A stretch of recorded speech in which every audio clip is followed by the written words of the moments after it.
Sir समझ में तो आया है। ठीक है। सब समझ में तो आया, क्योंकि आप जब समझाते हो ना तो ऐसी कोई चीज ही नहीं होती जो समझ में नहीं आती या दिमाग में नहीं जाती। ओके, आप वीडियो ऑन वो कर तो लेंगे आरती मैडम, काफी अच्छा लगेगा। अच्छा, हाँ, ओके। हम्म। हाँ, मैं बोल रही थी सर, आप जैसे समझाते हो ना तो वो तो कोई शक ही नहीं कि कोई समझ में ना आए, क्योंकि ऐसे आप समझा रहे हो ना तो एक एक तरह से नहीं तो दूसरी तरफ से एग्जांपल देते के इतना अच्छे से समझा रहे हो, लेकिन प्रैक्टिस में तकलीफ होती है सर। वो तो होता ही है मैम। ठीक है। हाँ। कि जब तक हम थोड़ा सा प्रैक्टिस नहीं करेंगे ना, तब तक हम किसी भी चीज में परफेक्शन नहीं प्राप्त कर सकते हैं। आप सपोज करो कि अगर आप मोबाइल चलाना भी सीखते हो तो आपको बता हम्म। कैसे चलाते हैं। कार चलाना भी सीखते हो, आपको बता दिया फिर चलाते हैं, लेकिन जब तक हम उस पर प्रैक्टिस नहीं करेंगे।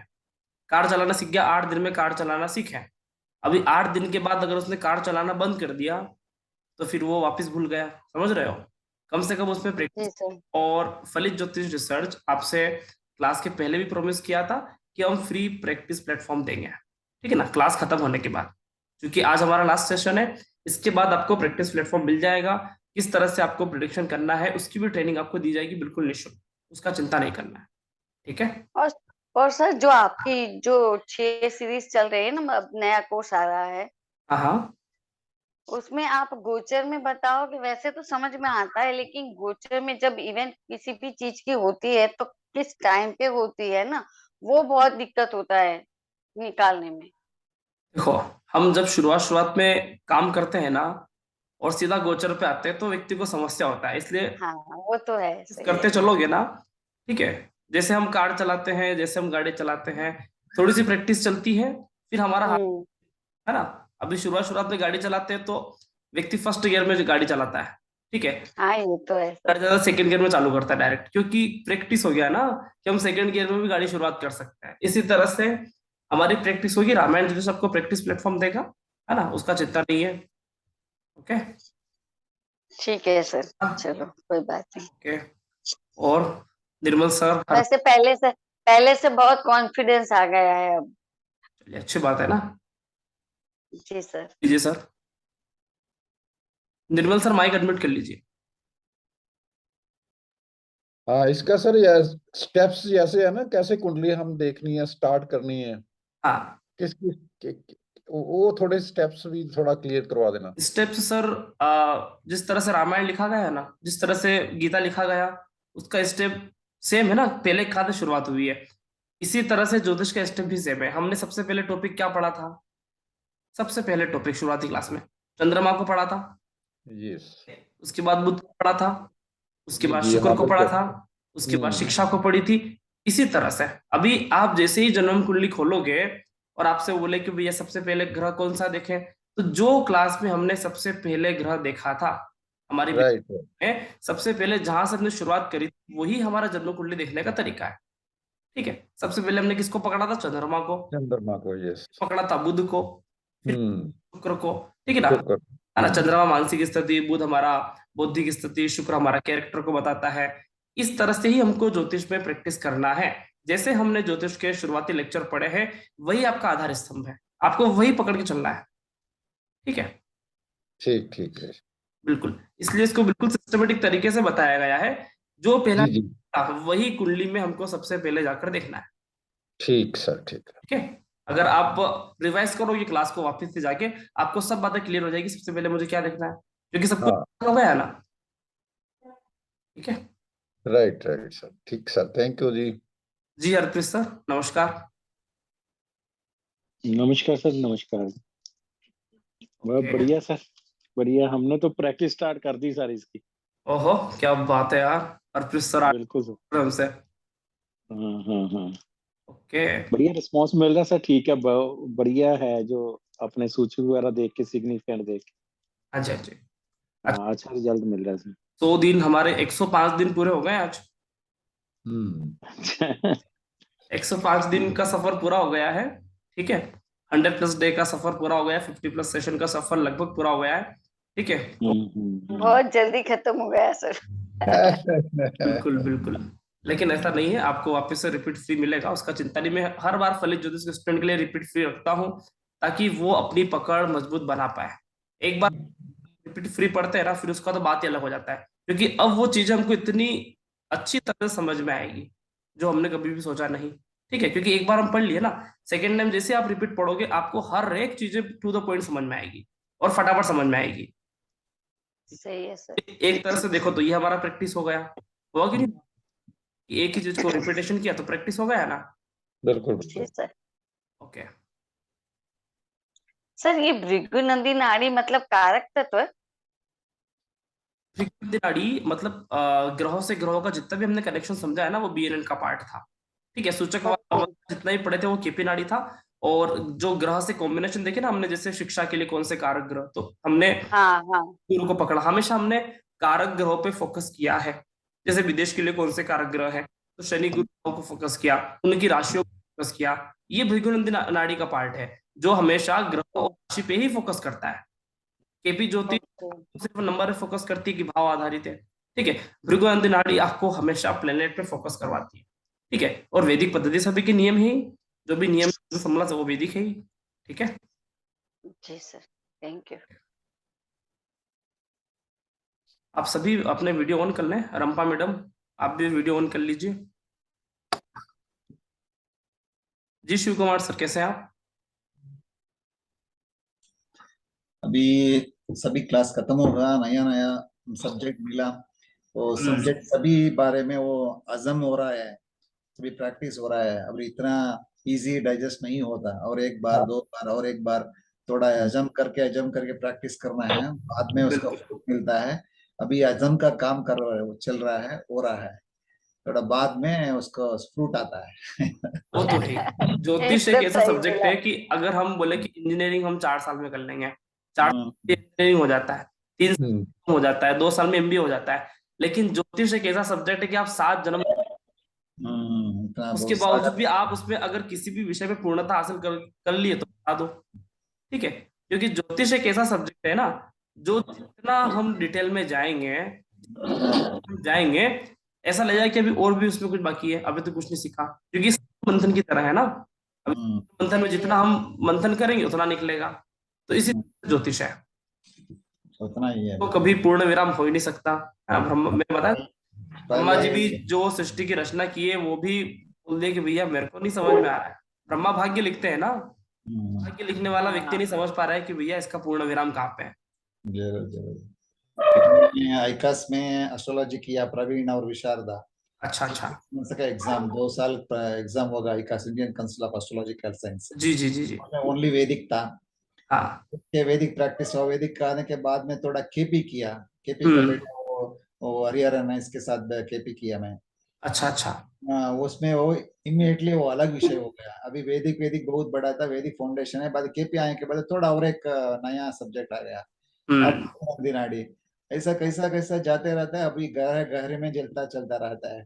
अभी एकदम क्या सभी सब्जेक्ट पढ़ने के बाद भी एकदम साइलेंट हो जाता है मन, तो इतना बड़ा है, इतना इसी नहीं। वैदिक की अल्टीमेट है, वैदिक इसीलिए है। इसीलिए हमने जो ज्योतिष को जो कनेक्शन बनाया है ना, हम्म, वैदिक नाड़ी को रामायण से जोड़ा है, क्योंकि कनेक्शन ऐसा बनाना है। ये अगेन वो सभी वैदिक हो गया, केपी हो गया, भृगु हो गया, रामायण आ गया ना, वो और एक सभी और एक स्टेप अंदर हो गया। ये अभी तो इसकी एक तरह से चिंता। पॉलिशिंग है ना सर। आप हाँ, चाहे वैदिक करो, चाहे केपी करो, चाहे हम्म, नाड़ी करो, रामायण तो आपको पॉलिश करेगा। हम्म। पे किसी भी राशि पे किसी भी तरह से आप किसी भी तरह से स्टडी करो, रामायण तो पॉलिशिंग का कार्य कर रहा है। डेफिनेटली डेफिनेटली समझ में ना रामायण का आए सब्जेक्ट कि भैया आएंगे तो इस, और बहुत इंटरेस्ट आ गया वो ऐसे। रामायण अभी हमारा जीवन के नजदीक है, इसका जीवन के साथ है, इसमें अब बिल्कुल और गहरा चढ़ना है, उसको भी थोड़ा इंटरेस्ट ज्यादा लगा। ऐसे ही क्या, पढ़ने पढ़ने पढ़ने से एकदम मुंह बंद हो जाता है, बहुत पहले बहुत बोलने के लिए आता है, अभी एक एक सब्जेक्ट नया आएंगे तो एकदम मुंह बंद हो जाता है। वो इतना गहरा है, इतना गहरा है, अभी ज्यादा बोलना नहीं, भी हजम करना है, प्रैक्टिस करना है, तो इसीलिए अंदर ही सर, मन होता है। अच्छा इसमें भी सर ये हजम करना ही बहुत मुश्किल होता है। मुख्य राशि ज्योतिष में कहते हैं कि भैया मुख्य राशियां कौन सी है, हम्म, क्या होती है? 4 8 12। 4 8 12 मतलब मुख्य राशियां। ये हम्म, राशियों में ये राशियां बोलती नहीं है, या फिर इनमें आप समझ लो कि आवाज नहीं आती। ये मोक्ष का मार्ग है ना, इसलिए। हाँ, चतुर्थ नंबर की सभी राशि सभी कौन सी है? समझते हैं। कर्क राशि। 8 नंबर की राशि वृश्चिक और 12 नंबर की राशि मीन। इस हम्म, राशि ऐसी हैं जिसमें गुरु और शुक्र उच्च के हो जाते हैं। हम्म, हम्म, हम्म, हाँ कर्क में गुरु उच्च जी का सर। और मीन में शुक्र उच्च का। मतलब जो व्यक्ति ब्रह्मांड का ज्ञानी है वो मुख्य राशियों को अपनी उच्च राशि मान के बैठा हुआ है। बोलने के लिए होता नहीं है, अभी उसको बोलने के लिए नहीं होता। अभी इसका रीजन क्या कि अगर जैसे हम पानी में जाएंगे, क्यों ये मुख्य राशियां हैं, जैसे हम पानी में जाएंगे तो हमको आवाज आती है क्या? नहीं जल तत्व में जाने के बाद हमको कभी भी आवाज नहीं आती। ठीक है, आप मान लो नदी में डूब जाओ, आप बोलो ये कुछ भी आवाज ना हो, कुछ भी आवाज नहीं आने वाली है। तत्व में आदमी की आवाज नहीं आती, इसलिए उसको बोल दिया मुख्य राशियां। और जल तत्व कितना गहरा है, पानी गहरा है, तो बहुत गहरा है। के पास ज्ञान कितना गहरा हो सकता है। ठीक है, पानी हमेशा व्यक्ति को लाइट वेट रखता है। अगर आप पानी में 1000 किलो की चीज भी तोकोगे ना, आपको वजन नहीं लगेगा। पानी में अगर हम अपने भार से 4 गुना वजन भी उठाएंगे ना, हमको वजन नहीं लगेगा। कोई व्यक्ति कुएं में डूबता है, जो तैराक होता है वो कुएं से बाहर व्यक्ति को निकालता है। कैसे निकालता है? ऐसे तो उससे जमीन पे तो वजन नहीं उठाता उसका, लेकिन वहां से निकाल लेगा, क्योंकि ये जो राशियां हैं ये व्यक्ति को रिलैक्स कराती है। गुरु और शुक्र का कमाल देखो आप मुख्य राशियों से। अभी मुख्य राशियों से क्या समझने को मिला है कि जो व्यक्ति जितना मौन है वो व्यक्ति उतना ज्यादा समझदार है। जो व्यक्ति एकदम सही। जो व्यक्ति जितना मौन है वो व्यक्ति उतना ज्यादा समझदार है। जो सही व्यक्ति ज्यादा बोल रहा है उसमें कुछ ना कुछ मिस्टेक हो सकती है, क्योंकि मौन में मिस्टेक नहीं ना कुछ भी। अगर हम किसी भी जगह कुछ भी बात हो रही हो, अगर हमें कुछ ज्यादा पता नहीं है तो मौन धारण कर सकता है कि मैं साइलेंट हूँ, है ना। बिल्कुल सर। मौन व्यक्ति को कभी भी, इसलिए वो गुरु और शुक्र दोनों ब्रह्मांड के गुरु हैं। सूर्य चंद्रमा राहु केतु सभी लोगों को पढ़ा रहे हैं। दोनों मौन राशि में जाके उच्च के हो गए। उनको पता है कि भैया जो तत्व में है, जो मौन में जो ताकत है वो ताकत किसी में नहीं है। इसलिए तो पहले के जमाने के लोग मौन व्रत करते थे। मौन व्रत रखते थे। हाँ जी कि सर। अभी कुछ नहीं तो बोले अभी आज हम एक दिन तक किसी से बात नहीं करेंगे, हमारा मौन व्रत है। ठीक है, तो मौन व्रत की अपनी एक ताकत। ऋषि मुनि क्या करते थे? साधना करते थे। साधना करते के समय ऐसा नहीं कि भैया 1 गिलास पानी लाओ मैं साधना कर रहा हूँ, मौन व्रत। ठीक है ना। पुराने जमाने के लोग होते थे ना, वो खाना खाते समय मौन रहते थे। कम से कम खाना खाते समय वो नहीं बोलेंगे। अगर उन्हें कुछ भी सब्जी चाहिए तो वो इशारा करेंगे कि मेरे को ये चाहिए, लेकिन बोलेंगे नहीं। जरूर। मौन की ताकत वो लोग बहुत अच्छे से जानते थे। मैं कहता हूँ हमारी संस्कृति में ज्योतिष घुला हुआ है। ठीक है, हमारे पहले में वैदिक था, अभी बहुत बहुत क्वेश्चन है, ऐसा है ऐसा है ऐसा ऐसा है, और एक स्टेप गए तो एकदम बंद हो जाता है। ये सागर जैसा है सब्जेक्ट, इसमें हम क्या है, एक धूम है, बिंदु है सागर। बिल्कुल, इसमें तो हमें एक जगह आके हमको एक मौन व्रत धारण करना पड़ता है कि अब जाके यहाँ पे अपने आप को समझूंगा, बैलेंस करूंगा। तो ये जो गुरु और शुक्र का कमाल देखो आप है। और इनका जो कितना भी ज्ञान इनों के पास हो, लेकिन हमेशा हाथ में रहता है। पानी में कितना भी भारी चीज डाल दो, ठीक है। रामायण इसको प्रस्तुत करती है कि रामायण में तो जब भगवान श्री राम लंका गए, पत्थर को भी पानी में तैरा दिया। मौन की ताकत। राम जी बहुत कम शब्दों में बात करते थे हमेशा। सबसे बड़ी बात है कि वो कम शब्दों में बात करते। ठीक है, ये उनकी पहली आदत थी। अब आप देखो वहां पे लक्ष्मण का किसी से लड़ी हुआ, ठीक है ना, हनुमान जी किसी से लड़ी हो गया, रावण किसी से लड़ी हो गया। राम जी एकमात्र ऐसे प्राणी हैं जिन्होंने पूरी रामायण कर दी, किसी से लड़ी नहीं किया। ज्यादा बोलते नहीं थे। रावण को भी बातचीत करे ना तो बिल्कुल सभ्य भाषा में बातचीत करिए, ठीक है ना। ज्यादा लड़ी का मौका नहीं। उन्होंने बोला डायरेक्ट लेंगे, या तू नहीं मैं नहीं, बाकी मैं ज्यादा बोलूंगा नहीं। तू मैं नहीं करते थे कुल मिला के। ठीक है, तो तू मैं करने से बचते हैं समझदार लोग, ऐसा भी कह सकते हैं। Thank you. ज्योतिष तो ऐसा ही है कि हम किसी भी टॉपिक में बात करेंगे तो कुछ ना कुछ वहां से रहस्य निकलेगा। अभी ये रहस्य निकल गया। ठीक है, अगर हमें भी ज्योतिष को करना है। हाँ जी सर, एक क्वेश्चन ऐसा था कि जैसे तुला लग्न है तो तुला लग्न में शुक्र लग्नेश होता है, और छठे स्थान में मतलब छठा स्थान में 12वीं राशि आती है, मीन राशि, तो वो शुक्र की उच्च की राशि आती है। और 8वें स्थान में भी 2 नंबर की राशि आती है, यानी कि शुक्र की स्वगृही राशि आती है। ठीक है, अगर किसी का लग्नेश या तो छठे में है या तो 12वें में है, तो लग्नेश वैसे तो मजबूत हो गया, एक में उच्च का हो गया, दूसरे में स्वगृही हो गया, लेकिन दोनों के जो स्थान है, एक छठा है एक 8वां है, तो यहाँ पे क्या डिफरेंस होगा सर? देखो लगन कौन सा है? तुला। हाँ। और तुला क्या बात करता है? तुला मतलब बैलेंस। राजू मतलब बैलेंस रखना। आप सोचो कि इस दुनिया में सबसे कठिन कार्य है बैलेंस बनाकर रखना। हाँ जी। समझ रहे हो? इस दुनिया में सबसे कठिन कार्य अगर कुछ है तो बैलेंस बनाकर रखना। ठीक है, जैसे कि पुराने जमाने में बहुत अच्छे से बैलेंस बना के रखते थे कि जिसके पास ज्यादा पैसा होता था, जिसके पास कम पैसा होता था, तो भी लोग बैलेंस में रहते थे, क्योंकि संसाधन नहीं थे ना इतने। जिसके पास हाँ पैसा होगा तो वो घोड़े पे जाएगा, कम पैसा होगा तो बैलगाड़ी में चला जाएगा। इससे संसाधन नहीं है तो व्यक्ति बैलेंस में रहता था। सबसे बड़ा कार्य होता है व्यक्ति को बैलेंस में रहना, और ये बैलेंस बनाना व्यक्ति के लिए सबसे ज्यादा कठिन होता है, मैं समझता हूँ। ठीक है, बस सोचो कि बहुत ज्यादा पैसे आ जाए तो भी हम बैलेंस में नहीं रह पाएंगे, बहुत ज्यादा कम पैसा आ जाए तो भी हम बैलेंस में नहीं रह पाएंगे। अगर हम बैलेंस में रहते हैं हर स्थिति में तो ये अपने आप में बहुत बड़ी चुनौती है। इसीलिए तुला लग्न एकमात्र ऐसा लग्न है जिसका लग्नेश छठे भाव में, ठीक है ना, मतलब लग्नेश 8th हाउस में और उच्च हाँ जो है वो 6th हाउस में। मतलब तुला लग्न बता रहा है कि जिंदगी में सबसे कठिन कार्य अगर कुछ है तो बैलेंस बनाना। ओके। हाँ समझ रहे हो?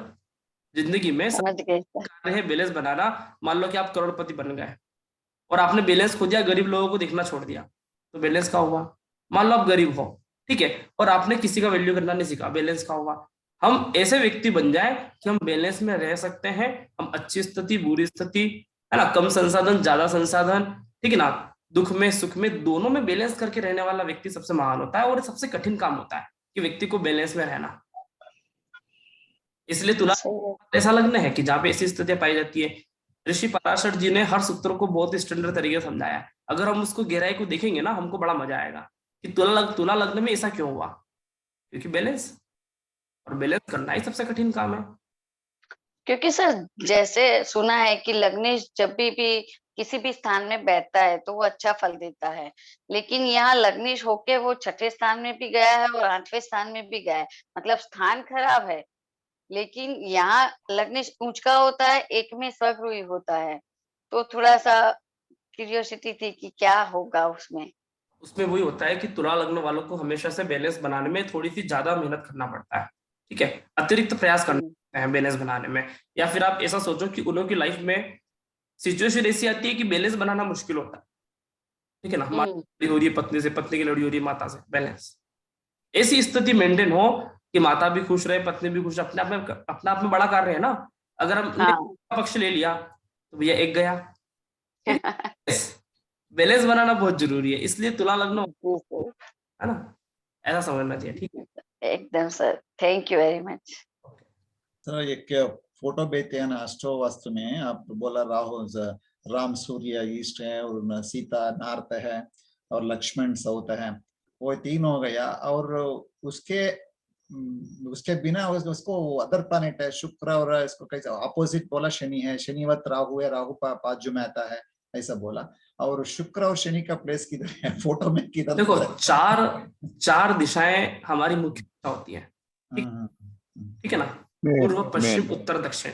ठीक है, ये 4 दिशाएं हमारी मुख्य दिशा होती हैं, और 4 दिशाओं को रामायण के एक ही फोटो से एक्सप्लेनेशन किया जा रहा है।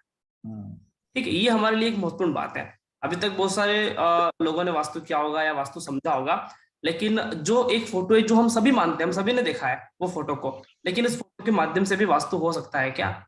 इस जैसे बताते हैं कि रावण बहुत बड़ा ज्योतिषाचार्य और वास्तु विशेषज्ञ था, लेकिन राम जी कभी अपने आप को ये नहीं कहे कि मैं ज्योतिषाचार्य हूं या वास्तु विशेषज्ञ हूं। वो हमेशा एक सरल रीति से, सरल तरह से चलने की कोशिश की है। लेकिन चलने का जो तरीका है, अगर हम उस पे नोटिस करें तो हमको पता चलेगा कि भगवान श्री राम से ही ज्योतिष निकलता है, भगवान श्री राम से वास्तु निकलता है। ठीक है, उन लोगों को कार्य करने का तरीका इतना स्टैंडर्ड है। अभी बताओ क्यों सीता और लक्ष्मण साथ में आए, क्यों कोई दूसरे व्यक्ति नहीं आ गए? आखिर उसके पीछे का भी तो लॉजिक होना चाहिए ना यार। क्यों सीता और लक्ष्मण ही साथ में आए, क्यों लक्ष्मण की वाइफ क्यों नहीं आ गई साथ में? लक्ष्मण के साथ कि मैं भी चलूंगी, मेरे अगर सीता जा रही है राम जी की पत्नी, तो लक्ष्मण की वाइफ भी जा सकती थी कि मैं भी चलूंगी। लेकिन कुछ आखिर है ना, कुछ तो कनेक्शन होगा ना। तो ये वास्तु के द्वारा कनेक्शन बनाया गया है रामायण में। ठीक है, मैं सोचा था 4 दिशा आ गए ना, वो गुरु का और शुक्र का कई मीनिंग है क्या इसके अंदर, उसको चिंता करता था मैं।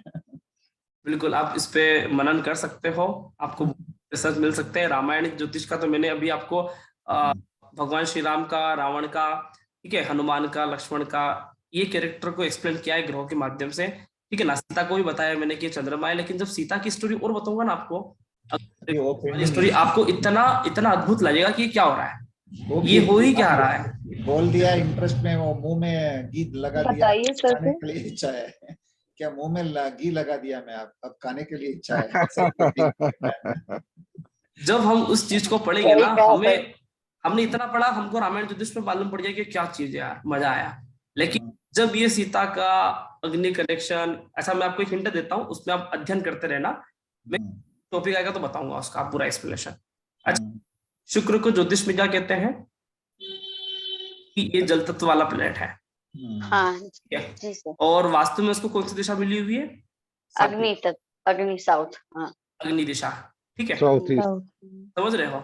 अभी शुक्र का अग्नि से कुछ तो कनेक्शन है, ऑरेंज कलर। शुक्र का अग्नि से कुछ तो कनेक्शन है। अगर हम ऐसा, हाँ जी। चंद्रमा की राशि में उच्च का होता है, ठीक है, और शुक्र भी जल तत्व का है और चंद्रमा भी जल तत्व का है, तो चंद्रमा का अग्नि से कुछ ना कुछ कनेक्शन है, समझ रहे हो। अभी सीता माता का जो ये अग्नि परीक्षा हुआ, उसको कुछ ना कुछ कनेक्शन है, समझ हाँ जी सर। में। अगर हमने बोल दिया कि शुक्र जल तत्व है, तो वास्तु वाला क्यों बोल रहा है कि शुक्र अग्निकोण का मालिक? क्यों उसको इधर नहीं रखा गया गुरु की साइड, और क्यों गुरु जो कि ज्वालामुखी की तरह आसमान में चमकता है, क्यों उसको अग्नि में नहीं रख दिया गया? क्योंकि सर सीता जी की अग्नि ठंडी हो गई थी, मतलब उनको अग्नि अग्नि नहीं लग रही थी शायद, है ना? इसलिए। तो बहुत सारी चीजें, इसका मैं आपको थोड़ा सा हिंट कि क्यों शुक्र को, मेरे हिसाब से शुक्र को तो जल तत्व वाला प्लेनेट मानना चाहिए ना। अगर शुक्र को हम बोलते हैं कि शुक्र जल का कारक है, शुक्र हाँ जी, कारक है, तो फिर उसको अग्नि कोने में क्यों बिठा दिया? बात तो सही है है ना। आपकी अभी सर। सीता माता को कुछ अग्नि तो परीक्षा क्यों लॉजिक होगा। सीता माता को अग्नि परीक्षा क्यों देनी पड़ी? ठीक है, अभी उस क्वेश्चन का उत्तर, इस क्वेश्चन का उत्तर एक ही है। अगर हम उस पर बहुत ज्यादा रिसर्च करेंगे, गहरे से जाएंगे, तो आपको रामायण ज्योतिष की ऐसी ऐसी व्याख्या करने को मिलेगी, आप बोलोगे क्या हो रहा है। ठीक है, जैसे लक्ष्मण का रेखा का बताया था ना कि लक्ष्मण रेखा, हाँ ठीक है, सिक्योरिटी का कारक है। अभी मंगल किसी भी तरह सिक्योरिटी का कारक है। कितने भी गवर्नमेंट ऑफिसर हुए, जितने भी होंगे, वो सभी किसके साथ रहेंगे? पुलिस वालों के साथ रहेंगे, आर्मी वालों के साथ रहेंगे, मतलब उनके हाथ में गन रहेगी, समझ रहे हो। मतलब कुछ कर रहा है सिक्योरिटी, आर्मी वाले पुलिस वाले मंगल ही कर रहा है ना। सिक्योरिटी का कारक कौन हुआ? रामायण में कितने सिक्योरिटी किया? राम जी किसके भरोसे छोड़ के गए सीता को? लक्ष्मण जी के। रावण भी नहीं आ पाया अंदर, किया मैं तो अंदर नहीं जा पा रहा हूँ, सिक्योरिटी खतरनाक है, ठीक है। तो फिर सीता माता को बाहर बुलाया कि तू इस सिक्योरिटी से बाहर आ, ठीक है। तो फिर मैं, समझ रहे हो। तो रामायण कितना गहरा हो सकता है उसका तो कोई रूप ही नहीं है। और खुफिया सिक्योरिटी, केतु, किसी भी तरह से खुफिया सिक्योरिटी, भारत का आदमी पाकिस्तान में चला जाए, 2-3 महीने रह के वापस भारत आ जाए, पता भी नहीं चले, बोलते हैं केतु, ठीक है, उसको बोलते हैं खुफिया सिक्योरिटी। जितनी भी लंका की जो भी स्टडी किया गया विभीषण से पहले, विभीषण मिला उससे पहले जो भी स्टडी किया ना, सारी की सारी स्टडी हनुमान जी करके आए। भैया नक्शा बनाते हैं कि अपन को कहाँ आक्रमण करना, हनुमान जी ने कह दिया भैया 8 दरवाजे हैं, मैं प्लानिंग सुन के आया, इधर से हमला होगा, ठीक है। विभीषण एक ऐसा व्यक्ति है जो विष्णु का भक्त है, वो व्यक्ति अच्छा लगा मेरे को, ठीक है। रावण की पत्नी मंदोदरी अच्छी है, ठीक है ना, रावण बेकार आदमी, किसकी बात नहीं सुनता है, वो सारी स्थिति बता गया। मतलब इतना सिक्योरिटी कौन देगा? खुफिया सिक्योरिटी, केतु। अभी ऋषि पाराशर जी क्या बोले कि कुंजवत केतु, केतु की तरह है, केतु मंगल की तरह है। क्यों मंगल की तरह? अगर केतु मंगल सिक्योरिटी है, तो केतु हाई सिक्योरिटी है, ठीक है। मतलब ऐसी सर सिक्योरिटी, क्या लॉजिक देते हो आप सच में। ऐसी सिक्योरिटी कि सामने वाला लगता है कि यार प्रधानमंत्री मोदी जी अकेले चल रहे हैं, कोई सिक्योरिटी नहीं है, लेकिन हिडन सिक्योरिटी है। केतु वाली सिक्योरिटी किसी को पता नहीं चलेगा। लोग बोल रहे हैं यार मोदी जी तो रोड शो कर रहे हैं, कोई पुलिस वाला नहीं है। हिडन सिक्योरिटी है जो आपकी आंखों के सामने नहीं, आपके पास बैठा है, ऐसी सिक्योरिटी है। तो बहुत बड़ी चीज है रामायण। मैं समझता हूँ कि रामायण के बाद आप ग्रहों के कारक तत्वों को इतनी आसानी से याद रख सकते हो। आपका कोई भी क्वेश्चन पूछता है तो आपको हर क्वेश्चन के जवाब रामायण के पात्रों से मिल सकते हैं। बहुत आसान है। हमारा तो सनातन संस्कृति का जो मेन कारक ग्रह केतु है, जिसको हनुमान बोलते हैं, पूरी तरह से सिक्योरिटी के आधार पर ग्रंथ का निर्माण किया। अभी पाराशरी लिखा गया ना हाई सिक्योरिटी में, मतलब एक पॉइंट लिखा गया है संस्कृत में, ठीक। अभी उसका एक्सप्लेनेशन 100 लोगों से करा, 100 लोग अलग करेंगे, समझ रहे हो? इसका मतलब क्या हुआ कि ये जो ग्रंथ है हायर सिक्योरिटी में लिखा गया है, वो कोई नहीं जान सकता, इसको सिद्ध किया हुआ व्यक्ति जान पाएगा कि इसमें क्या लिखा हुआ है। मतलब किताब छोड़ दी आपके सामने, ठीक है ना, ओपन पेपर क्वेश्चन होते हैं ना, भैया ये ले जाओ, ठीक है ना, ओपन बुक से ले जाओ और आपको आंसर देना है। किताब छोड़ दिया गया, सारी बातें सामने हैं, लेकिन मजा ले कि व्यक्ति उसका उत्तर ढूंढ ले उसके अंदर से। इसी तरह से गीता भी है, कितनी ही बार गीता को पढ़ोगे, हर श्लोक में आपको अलग अर्थ मिलेगा और एक्सप्लेनेशन करने वाले के तरीके से पता चलेगा। जो व्यक्ति जिस तरह से एक्सप्लेनेशन कर रहा है उसका अर्थ उस तरह से उस अनुरूप हो गया। इसी रामायण पढ़ना, हर तरह से आपको अलग अर्थ मिलेगा। जितनी बार सुंदरकांड का पाठ करोगे आपको उतनी बार अलग अनुभूति होगी, ठीक है ना, क्योंकि ये इतना ज्यादा सिद्ध हुआ शास्त्र है।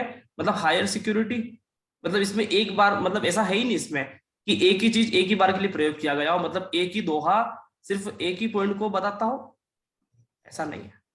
उसकी सिक्योरिटी इतनी ज्यादा है कि उसको बता भी नहीं सकते। उसी तरह से रामायण ज्योतिष है, ठीक है, एक ही चीज कितनी ही चीजों पे अमल कर सकती है। अभी रामायण ज्योतिष हो गया, अभी महाभारत का ज्योतिष है क्या? अभी महाभारत ज्योतिष तो मैंने अभी शोध किया नहीं है, लेकिन मैं समझता हूँ कि रामायण ज्योतिष से ऊपर कोई भी ज्योतिष नहीं हो सकता है। दुर्योधन, इसके सो बेटा, उसका पंचमी है, उसको भी थोड़ा है इसके पीछे भी इसका भी मेरे को तो अभी मैंने शोध किया नहीं है, लेकिन पर सर रामायण ज्योतिष है तो महाभारत तो कहीं ना कहीं गीता है ना। बहुत सारी चीजें हो ग्रंथ सकती तो है। है ही ना। पंच पांडव के साथ भी थोड़ा रहस्य है, पांचाली के साथ भी थोड़ा रहस्य है, वो भी बहुत सीक्रेट है अंदर। ऐसे तो हर चीज में डेली सबके घर में होती रहती है ना। वो महाभारत नहीं, उसको महाभारत के अंदर पीछे बहुत सीक्रेट अर्थ है उसको भी।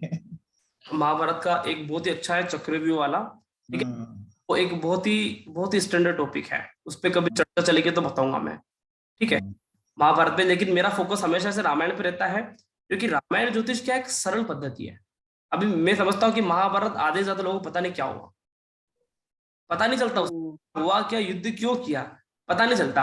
रामायण का एक स्पष्ट वर्जन है कि हाँ ये कारण था, ठीक है। रामायण याद करना सरल है, रामायण को समझना सरल है, और हम क्या बोलते हैं कि ज्योतिष सबसे सरल है, अपने आप को समझना ज्योतिष है ना। इस ब्रह्मांड का सबसे सरल विषय है, उसका नाम है ज्योतिष। और इस सरल विषय से सभी विषय निकले हुए हैं, चाहे कोई भी विषय हो, चाहे फिजिक्स हो, चाहे केमिस्ट्री हो, हिस्ट्री हो, सारे सब्जेक्ट इसी ज्योतिष से निकले हुए हैं। लेकिन ज्योतिष अपने आप में सबसे सरलतम विषय है। बस इसको शर्त एक ही है कि इसको हमें सरल तरीके से पढ़ना पड़ेगा। अगर हमने इसको भार देके पढ़ा, अभी क्या बताया कि गुरु और शुक्र उन राशियों में बैठे, उन राशियों में उच्च के हैं जो भारहीन राशियां हैं। भार नहीं होता। ज्योतिष पढ़ने का सबसे पहला नियम यही है कि आपके सिर पे भार है, फिर का एस्ट्रोलॉजर हो गए। अगर भारहीन हो रहे हैं तो एस्ट्रोलॉजर है। अगर हम रिलैक्स महसूस कर रहे हैं ना ज्योतिष पढ़ने के बाद, तो हम एस्ट्रोलॉजर की एक पद आगे बढ़ गए। अगर हमें ज्योतिष पढ़ने का लग रहा है कि यार मेरे को तो टेंशन आ गया, क्या करेंगे, इतना बड़ा कुंडली कैसे देखें, तो भैया फिर पटरी नीचे है। कुंडली आती है, हम रिलैक्स महसूस करें तो पटरी सही है, क्योंकि रिलैक्स महसूस होना बहुत जरूरी है। सोचो कि अगर हम रिलैक्स महसूस करेंगे तो सामने वाले व्यक्ति को कुछ रेमेडीज या कुछ उसका प्रेडिक्शन कर पाएंगे। अगर कुंडली खुलती हमें टेंशन में, ओहो ग्रह गोचर बहुत सारी चीजें हैं, तो आप तो खुद ही टेंशन में आगे सामने वाले क्या रेमेडी दोगे, समझ रहे हो? हाँ, 4 और 12 में गुरु शुक्र का उच्च है, थोड़ा हल्का हो जाता है, पता है उसका 8 का क्या है? जो भी ज्योतिष पे है ना, जो भी व्यक्ति जैसे आपसे कंसल्टेंसी लेने आएगा, तो सबसे पहले उसका मेन मकसद रहता है कि वो रिलैक्स होने के लिए आया है।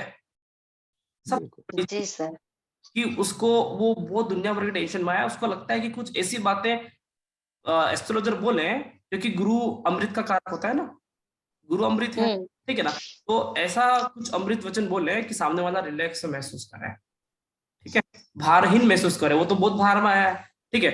अगर कोई एस्ट्रोलॉजर किसी व्यक्ति को कंसल्टेंसी दे और वो उसका भार बढ़ाने की कोशिश, ऐसा नहीं होगा तो ऐसा हो जाएगा, ऐसा नहीं होगा तो ऐसा हो जाएगा, आपको तो ये करना बहुत जरूरी है 15 दिनों के अंदर, वरना अगर कोई ऐसी बातें करता है, भार बढ़ाने की कोशिश करता है, सबसे पहली निगाह में यही मानो कि वो एस्ट्रोलॉजर नहीं है। हर चीजों को रिलैक्स अंदाज में, सामने वाला बात करते समय एकदम ऐसा लगे फ्री हो जाए, उसको कुछ मिल गया, कि हाँ यार एक हमको, ठीक है, इस तरह से। तो ये अच्छे ज्योतिष की पहचान यही है कि जब भी वो किसी भी व्यक्ति से बात करे तो वो एक, उसकी जो ऑरा है उसमें सामने वाला व्यक्ति रिलैक्स महसूस करे और उसको एक खुशी प्रकट हो, चाहे वो कितना ही गम में हो कि नहीं यार ऐसा लगता है कि सोल्यूशन हो जाएगा, चांसेस है। ठीक है, तो ये एक ज्योतिष होना चाहिए, और भी कुछ उसको आए ना आए लेकिन ये काम उसको जरूर आना चाहिए, कंसल्टेशन वाला।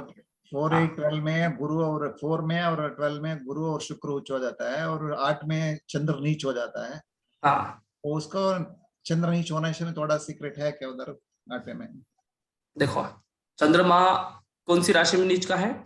वृश्चिक राशि में। वृश्चिक में, हाँ। 8वें राशि में। वृश्चिक राशि, मैंने क्या बताया था कि और वृश्चिक राशि private part of the body, एक इंटरनल प्राइवेट पार्ट है, एक एक्सटर्नल प्राइवेट पार्ट है, ठीक है ना। आंतरिक मतलब एक तरह से बोल दो कि ये private part of the body है, ठीक है ना।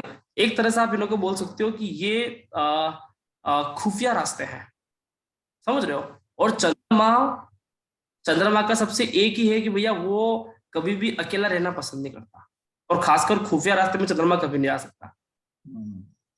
चंद्रमा का हमेशा एक ही कार्य है कि वो तब चलेगा जब उसके आसपास बहुत सारे लोग हो, ठीक है। हम सभी फैमिली वाले लोग हैं, और फैमिली वाले लोग चंद्रमा से कनेक्टेड है, तो हम सभी परिवार में रहते हैं। ऐसा तो है नहीं कि हम बिल्कुल एक झोपड़ी में रहते हो साधु संत की तरह, नहीं। वहां पे हमेशा चंद्रमा नीच का होगा। जो भी व्यक्ति एकांतवास करता है उसका चंद्रमा हमेशा नीच का होता है, क्योंकि वो एकांत में है ना, प्राइवेट जगह है, समझ रहे हो, गुप्त जगह है। इसलिए वृश्चिक राशि में चंद्रमा नीच का, क्योंकि गुप्त जगह, प्राइवेट जगह, अगर वो सीक्रेट जगह, अकेला व्यक्ति कौन जा सकता है। अगर हम ये सोचे कि 0 से 3 साल का बच्चा चंद्रमा है, जैसे हमने बीएनएन से स्टडी किया, ठीक है। अभी 0 से 3 साल के बच्चे को आप बंद कमरे में, अगर उसको बंद कमरे में उसकी मम्मी उससे जरा सी दूर की रोने लग जाए, क्योंकि वो नहीं रहना चाहता अकेला, वो अकेला रहेगा तो वो डर जाएगा, इसका मतलब समझ में आया देखो। इसलिए चंद्रमा वृश्चिक में नीच का, और वृश्चिक में मंगल उच्च का क्यों? मंगल, अपने मंगल की स्वराशि क्यों वृश्चिक वाली राशि, ठीक है। वृश्चिक राशि मंगल की स्वराशि इसलिए है क्योंकि मंगल एक ऐसा व्यक्ति जो बहुत साहसी व्यक्ति है, और साहसी व्यक्ति बोले कहाँ चलना है, जंगल में चलो, समझ रहे हो। यहाँ पे शनि डर जाएगा, राहु नहीं डरता है, राहु का तो गढ़ है वो। शनि डर जाएगा, अन्य सभी ग्रह डर सकते हैं, लेकिन साहसी व्यक्ति नहीं डरता, बोले कहाँ चलना है चलो। इसीलिए तो मंगल का मित्र कौन है? सूर्य है। सूर्य भी क्षत्रिय ग्रह है, कहाँ चलना है, अकेले चलो। एक राजा को कभी डर नहीं लगना चाहिए, राजा को कभी भी डर नहीं लगना चाहिए बिना सिक्योरिटी के भी, ये राजा का कार्य तत्व होता है। सिक्योरिटी तो बहुत अच्छी बात है, बिना सिक्योरिटी के भी उसको डर नहीं होना चाहिए, ठीक है। आजकल के जमाने में तो फिर भी अलग होता है, लेकिन पहले के जमाने जब क्षत्रिय होते थे ना, तो वही राजा हुआ करते थे, ठीक है। तो वो लोग जंगल में अकेले जाना है लड़ने भैया युद्ध को, तो वहां पे मान लो उसके सैनिक घायल हो गए, तो राजा को डर नहीं होना चाहिए, वही व्यक्ति जंगल में जाए, समझ रहे हो, वही व्यक्ति अकेला जाए। आज भी ऐसा ही है कि आज कोई व्यक्ति देश का प्रधानमंत्री है, कोई मुख्यमंत्री, कोई बड़े पद पे है, वो राजा है, उसको डर नहीं होना चाहिए पब्लिक से बात करते हुए, दिल को उसको ऐसा लगना नहीं चाहिए कि मैं यहाँ पे मेरे साथ कुछ हो जाएगा। उसको बेखौफ होकर चलना चाहिए कि मैं जो भी होगा मैं निपटूंगा, समझ रहे हो। पर सर उसको 8th हाउस में जब उसको ये क्यों कहते हैं ये मौत का घर है करके, जबकि वो तो इतना अच्छा है, वो तो सब रिसर्च का सब depth. 8th house risk factor है, ठीक है। 8th हाउस में सबसे ज्यादा रिस्क है। अगर आप अकेले जा रहे हो रिस्क है, ठीक है ना। अगर आप यात्रा अकेले कर रहे हो रिस्क है, ठीक है ना। 8th हाउस रिस्क फैक्टर है। ज्योतिष ये बोलता है कि देह का जन्म, हमारी जो हमारे ऋषि मुनि बोलते हैं, देह का जन्म होता है और देह खत्म होता है, समझ रहे हो। देह का, शरीर खत्म होता है। अभी मेष राशि में मंगल की राशि, शरीर का जन्म हुआ। वृश्चिक राशि मंगल की राशि, देह का खत्म हुआ। शरीर पैदा हुआ, शरीर खत्म हुआ। पाराशरी क्या बताए कि मंगल की मतलब हमारा देह का जन्म हुआ है, लगन जिसको हम बोलते हैं लगन चार्ट, और अष्टम भाव जिसको हम बोलते हैं मृत्यु का, मतलब देह की ही मृत्यु होगी। मेष राशि जन्म की और वृश्चिक राशि मृत्यु की, दोनों का कारक ही मंगल है, देह का कारक भी मंगल है, और देह की ही मृत्यु होती है। रामायण में इसका प्रसंग है कि भैया मृत्यु से बाल बाल बचे कौन पूरे रामायण में, मतलब मृत्यु हो ही गया था। वो तो मंगल का बहुत बड़ा स्वरूप, उन्हों से 10 गुना तेज केतु था, कुंजवत केतु, तो वो व्यक्ति जड़ी बूटी ले आया, भैया जिंदे हो जाओ, संजीवनी आ गई है। तो रामायण में बहुत बड़ा प्रसंग है। लक्ष्मण तो मूर्छित होकर चली गए थे, नहीं था, वो तो हनुमान जी थे ना मौके पे कि क्या करना है, जड़ी बूटी लाना है, वो समझा गए, सुशेर में जाके समझा गया कि भैया नीले पीले रंग की आएगी जड़ी बूटी, वो देखना वहां पे संजीवनी को होगी। हनुमान जी के भैया सारा नीला पीला दिख रहा है, क्या करें कि चलो पर्वत उठा के, समझ रहे हो। रामायण में मृत्यु की जब भी बात आएगी तो दो व्यक्ति की मृत्यु की बात बहुत रहस्यमय तरीके से आती है। एक तो लक्ष्मण की मृत्यु कब हुआ, रहस्यमय तरीके से लक्ष्मण को मारा गया है, ठीक ना। जब भगवान राम का सफर पूरा हुआ, यमलोक से यमराज जी आए कि भैया सर चले अपने वैकुंठ लोक, आपकी अनुमति हो तो, ठीक है। तो उन्होंने बातचीत करने आए थे, तो बातचीत करते वक्त उन्होंने कहा था कि हम दोनों बातचीत करेंगे, बीच में कोई भी व्यक्ति इंटर नहीं होना चाहिए, ठीक है। उधर से कोई ऋषि मुनि आ गए, तो वो बोलते कि हमको तो अभी के अभी भगवान राम से बात करना है, ठीक है। तो लक्ष्मण जी बोलते कि मैं ऐसा नहीं कर सकता। बोले आप ऐसा नहीं कर सकते तो मैं तो अयोध्या को श्राप दे रहा हूँ, ठीक है, आप मेरी बात को उल्लंघन कर रहे हो। तो लक्ष्मण जी ने बोला कि चलो मरना ही है तो मैं ही मर जाऊँ ना, अयोध्या को क्यों मारना है। तो लक्ष्मण जी यमराज जी और राम जी की बात सुन रहे, बातचीत हो रही थी, लक्ष्मण जी चले गए। अभी राम जी को लग गया टेंशन कि अभी मेरे को मृत्यु दंड देना है लक्ष्मण को, ठीक है। तो बहुत सारे वेद पाठी को बुलाया, ब्राह्मणों को बुलाया, पंडितों को बुलाया, बोले कि लक्ष्मण को मृत्यु दंड देना है, ठीक है। अभी इसका सॉल्यूशन क्या है, क्योंकि जब अपने में बात आती है तो व्यक्ति सॉल्यूशन ढूंढता है। दूसरा होता मृत्यु दंड हो जाता, लेकिन जब बात अपने पे आ जाती है तो व्यक्ति चाहता है कि इसका लास्ट सॉल्यूशन क्या हो सकता है। फिर ठीक है ना, किसी ने सलाह दिया कि अगर अपने घर के व्यक्ति को हम घर से निष्कासित कर दें तो वो उसके लिए मृत्यु समान है, शास्त्रों में कहा गया। जैसे कि रावण ने विभीषण को लात मार के बाहर निकाला ना, तो उसके लिए मृत्यु के समान था। तो भगवान राम ने कहा कि लक्ष्मण आप छोड़ के चले जाओ अयोध्या, ठीक है, अब दोबारा कभी मेरे से मिलने मत आना। मतलब लक्ष्मण के लिए तो मृत्यु के समान हो गया ना, कि न मिले तो मृत्यु के समान हो गया ना, कि अब दोबारा मुझे शक्ल मत बताना जाओ। रहस्यमय तरीके से मृत्यु हुई है, ठीक है। रामायण में हमने प्रसंग देखा ही है कि लक्ष्मण मूर्छित होकर गिरे, ठीक है। दूसरा, मंगल और राहु का कनेक्शन हमेशा एक बहुत गहराई वाला कनेक्शन है, क्योंकि रावण से लक्ष्मण ने शिक्षा ली, ठीक है। और रावण मृत्यु का कारक है, लक्ष्मण की मृत्यु होगा, देह का मृत्यु होगा, समझ रहे हो। और रावण मृत्यु का कारक है, ठीक है। एक तरह से यम का भाई ही रावण है, शनि महाराज, फिर आप बोलो कि यमराज, या फिर उनके जो डिपार्टमेंट में जो सगे संबंधी होते हैं ना, जैसे कि भैया एक फैमिली, जैसे मान लो कि आरती त्रिवेदी की एक त्रिवेदी, तो त्रिवेदी फैमिली में बहुत सारे लोग होते हैं ना, चाचा ताऊ की तरह। उसी तरह से, ठीक है, उसी तरह से यमराज की फैमिली में बहुत होते हैं, इसमें से रावण भी एक है, शनि भी एक है, इस तरह से। तो लक्ष्मण इसका अपना मृत्यु का मंगल और राहु से तो गहरा कनेक्शन है। जब भी मृत्यु का कॉन्सेप्ट आएगा मंगल राहु को, तो हमको सबसे पहले नोटिस करना, इसलिए मैंने एक्सीडेंटल में बताया था कि कौन अचानक दुर्घटना से जाएगा, तो मंगल कारक ग्रह है, ठीक है। मंगल का 4-8 का कॉम्बिनेशन बनाता है, व्यक्ति को अचानक दुर्घटना होती है, गाड़ी चलते चलते गिर गया, ठीक है। मंगल का 6-8-12 कनेक्शन होना सबसे बुरा उसकी हेल्थ के लिए, उसकी बॉडी के लिए, किसी भी चार्ट में कोई भी लगना हो, मंगल 6-8-12 कॉम्बिनेशन बनाता है, उसकी हेल्थ के लिए अच्छा नहीं है। बेटे मंगल है प्रोटेक्शन का कारक हो गया, अभी बोल रहे हो मंगल की दृष्टि प्रोटेक्शन चाहे मंगल की मंगल लगने से हो तब भी कोई मतलब किसी भी तरह का मंगल, देखो देह को ही मरना होता है, की पूरी तरह से कारक तत्वों पे आधारित है, देह का ही तो मतलब कई मृत्यु होगा ना। और देह कारक कौन है, मंगल, मंगल। देह की होगी, आत्मा की मृत्यु होता है क्या। इसीलिए हमारा काल पुरुष जो चालू हुआ ना, मेष लग्न से चालू हुआ, सपोज करो कि हम सभी स्वर्ग में चले जाए और वहां पे काल पुरुष कुंडली की अवधारणा बना है, तो हमारा काल पुरुष कुंडली सिंगल लग्न से छोड़ जाएगा। सर ये जो आपने मंगल राहु का बताया, सॉरी क्योंकि वहां पे मर नहीं सकते हैं, जहाँ पे हम मर सकते हैं वहां पे काल पुरुष मेष से चालू है।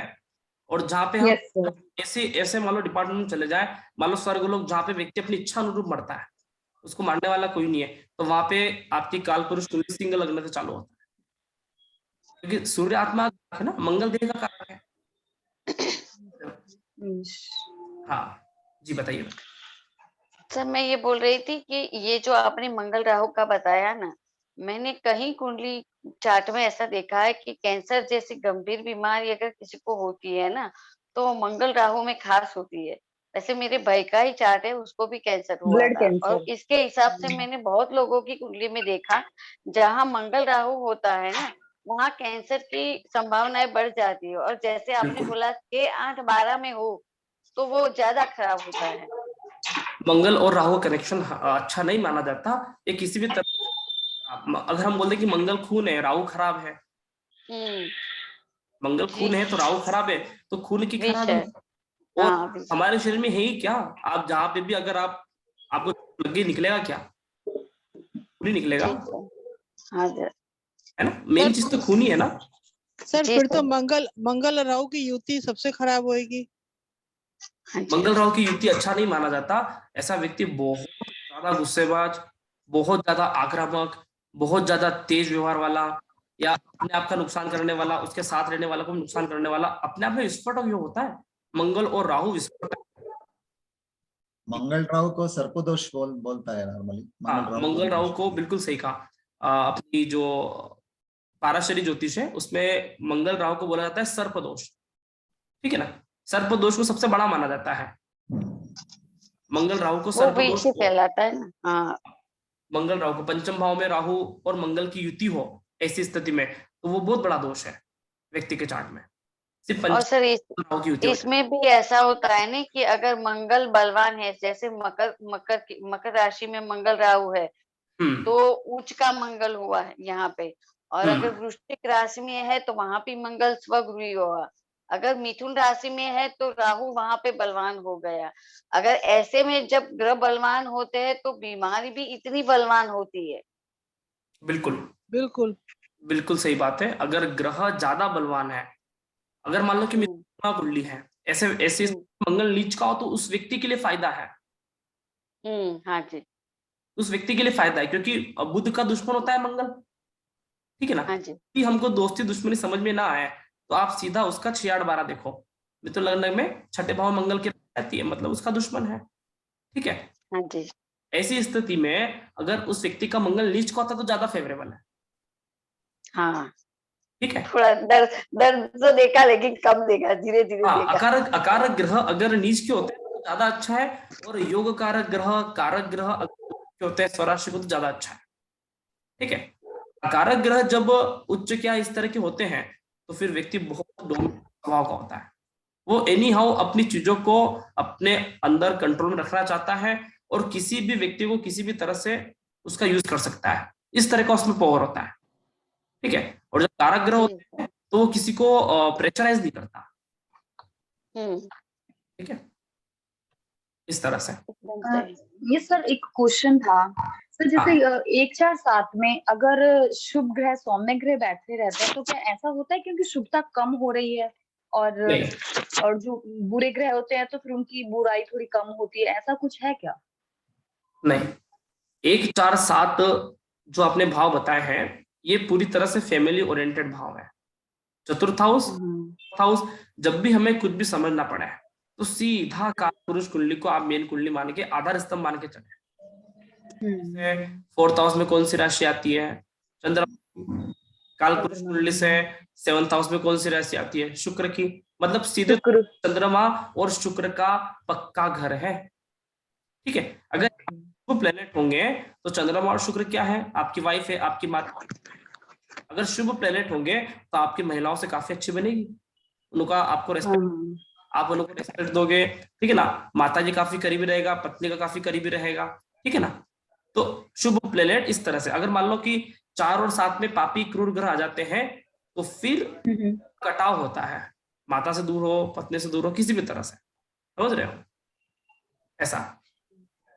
तो मेरा ये मानना है कि 4th और 7th हाउस में शुभ ग्रह अपनी शुभता खोते नहीं है, जबकि बढ़ाएंगे होते हैं। जबकि पापी ग्रह होते हैं यहाँ पे, तो फिर किसी न किसी तरह सुख शांति में माता से, घर परिवार में कोई ना कोई अलगाव जरूर होता है। हाँ, फिर उस भाव में प्रॉब्लम करेंगे, है ना? उस भाव में प्रॉब्लम होगा, ठीक है ना? तो आपका जो क्वेश्चन था, वो क्वेश्चन आपने कहीं से शुभ ग्रह की शुभता कम नहीं क्वेश्चन इस तरह से है कि केंद्र में पापी ग्रह हमेशा बलवान पाए जाते हैं, ठीक है। और केंद्र में भी कौन से केंद्र? लग्न और 10th हाउस, क्योंकि दो एक तरह का केंद्र होता है गुड मॉर्निंग, एक तरह का केंद्र होता है गुड नाइट। लग्न 10th हाउस में आप सूर्य को नोटिस करते हो, सुबह उठते से सूर्य आया, जी सर। से सूर्य आया, ठीक है ना, मतलब दोपहर में 2 बजे का टाइम है, 12 से 2 के बीच में। उसके बाद जैसे ही 4th हाउस आता है, रात के 12 बज गया, और जैसे ही ये शाम का 7 मतलब सप्तम भाव का टाइम आता है, ठीक है, हो गया। तो 2 तरह की बातें हैं। सूर्य उदय में पौड़ ज्यादा होती है ना, जी सर। आप देख नहीं सकते। तो सूर्य उदय वाले जो भी केंद्र है, मतलब लग्न और 10th, उस केंद्र पापी ग्रह क्रूर ग्रह बहुत है। अगर सपोज करो कि लग्न 10th में राहु हो, शनि हो, केतु हो, बहुत बढ़िया, उससे बेहतरीन प्लेसमेंट नहीं हुआ है 10th हाउस। लगन में? हाँ 10th हाउस में। अच्छा 10th हाउस में। 10th हाउस में लगन तो अभी सूर्य उदय हुआ है ना। सर मेरी शंका ये है, लग्न में मंगल है, चौथे केतु है, 7वें में शनि है और 10वें में राहु है। हाँ, पूरा केंद्र पाप ग्रहों से पीड़ित है। हाँ, किसका है? मेरे शंका है। आपके सन का है, ठीक है, तो वो माता से दूर रहेगा, आपसे दूर रहेगा। वो कनाडा गया है सर, अभी यहाँ पे नहीं है। हाँ ठीक है, देखो मैं क्या बोलना चाह रहा हूँ, केंद्र जो ग्रह होते हैं, ठीक है, अभी हमको एक क्वेश्चन आ जाए कि कौन से प्लेनेट कहाँ पे प्लेसमेंट अच्छा होता है। 1st हाउस, 12th हाउस, ठीक है ना। 12th हाउस को आप छोड़ दो क्योंकि शुक्र वाला डिपार्टमेंट है। 11th हाउस पकड़ लो, लग्न, 11th हाउस, 10th हाउस। अगर इन प्लेनेट्स, इन भावों में, या फिर 8th हाउस, इन भावों में पापी ग्रह जितने आएंगे, लग्न में, 11th हाउस में, 10th हाउस में, 8th हाउस में, जितने पापी ग्रह आ जाए, आने दो। राहु आ जाए, अच्छा है मतलब। हाँ अच्छा है। 10th हाउस में, 8th हाउस में ना, लगन में, 11th हाउस में, जितने पापी ग्रह आ जाए, कोई दिक्कत नहीं है सर 8th हाउस में आएगा तो भी अच्छा रहेगा। अच्छा है। वो व्यक्ति फिर किसी से नहीं डरने वाला, बहुत जुझारू व्यक्ति। हाँ, अकेला चल, अगर उसको लाइफ में अकेला भी छोड़ दिया ना तो बोलेगा जी यार हम तो, सही है। हाँ, बहुत जुझारू व्यक्ति होते हैं ना, साहसी व्यक्ति है। 8th house, 10th house, 11th house और लगन में पापी ग्रह हो, ऐसे लोगों का आप साहस देखो। सर ग्रह हो या अष्टमेश पापी हो तो भी एक ही बात है। नहीं, ग्रह हो। अच्छा ठीक है, वो इसलिए बता रहा हूँ क्योंकि ये गुड मॉर्निंग वाले हैं ना। हाँ जी 8th जी सर। हाउस में सूर्य उदय रहता है, 10th हाउस में सूर्य रहता है, 11th हाउस में सूर्य उदय रहता है, लगन में सूर्य उदय रहता है। मैं इधर नहीं आऊंगा, ठीक है, इस वाले डिपार्टमेंट नहीं होगा। इस वाले डिपार्टमेंट में 2nd हाउस नहीं, ज्यादा अपन को नहीं चाहिए, ठीक है ना। 3rd हाउस में और 6th हाउस में यहाँ पे मान सकते हैं क्योंकि कंपटीशन के भाव, ठीक है, ये उपजे वाले हैं, ये कंपटीशन के भाव, यहाँ पे मान सकते हैं। 4th हाउस में, 5th हाउस में बिल्कुल भी पापी ग्रह नहीं होना चाहिए, खासकर, ठीक है। यहाँ पे पापी ग्रहों का कोई कार्य ही नहीं है यार, करेंगे क्या। सही है सर। ज्ञान लेने में हम बोलते ना, वैदिक ज्योतिष ये बोलता है कि शिक्षा का भाव पंचम, ठीक है, केपी ये बोलता है कि शिक्षा का भाव चतुर्थ है। अगर हम वैदिक दोनों को माने तो 4th और 5th हाउस में पापी ग्रह होना ही नहीं चाहिए, क्योंकि जो व्यक्ति शिक्षा ग्रहण कर रहा है उसका आक्रामक होना इतना अच्छा नहीं माना जाता। जो व्यक्ति शिक्षा ग्रहण कर रहा है, शिक्षा ले रहा है, दे रहा है, उसका आक्रामक रवैया कभी भी अच्छा नहीं माना जाता, क्योंकि शिक्षावान व्यक्ति वही है जो नमन करे, जो प्रणाम करे, ठीक है ना, जो नतमस्तक हो, शिक्षावान व्यक्ति है, ठीक है, तो उनको किसी भी तरह से, ठीक है। तो 4th में राहु अच्छा नहीं माना जाएगा सर। अच्छा नहीं माना जाएगा, लेकिन वो अन्य कारक तत्वों का इजाफा करेगा, मतलब घर छुड़वाएगा, जैसा मैंने बताया था।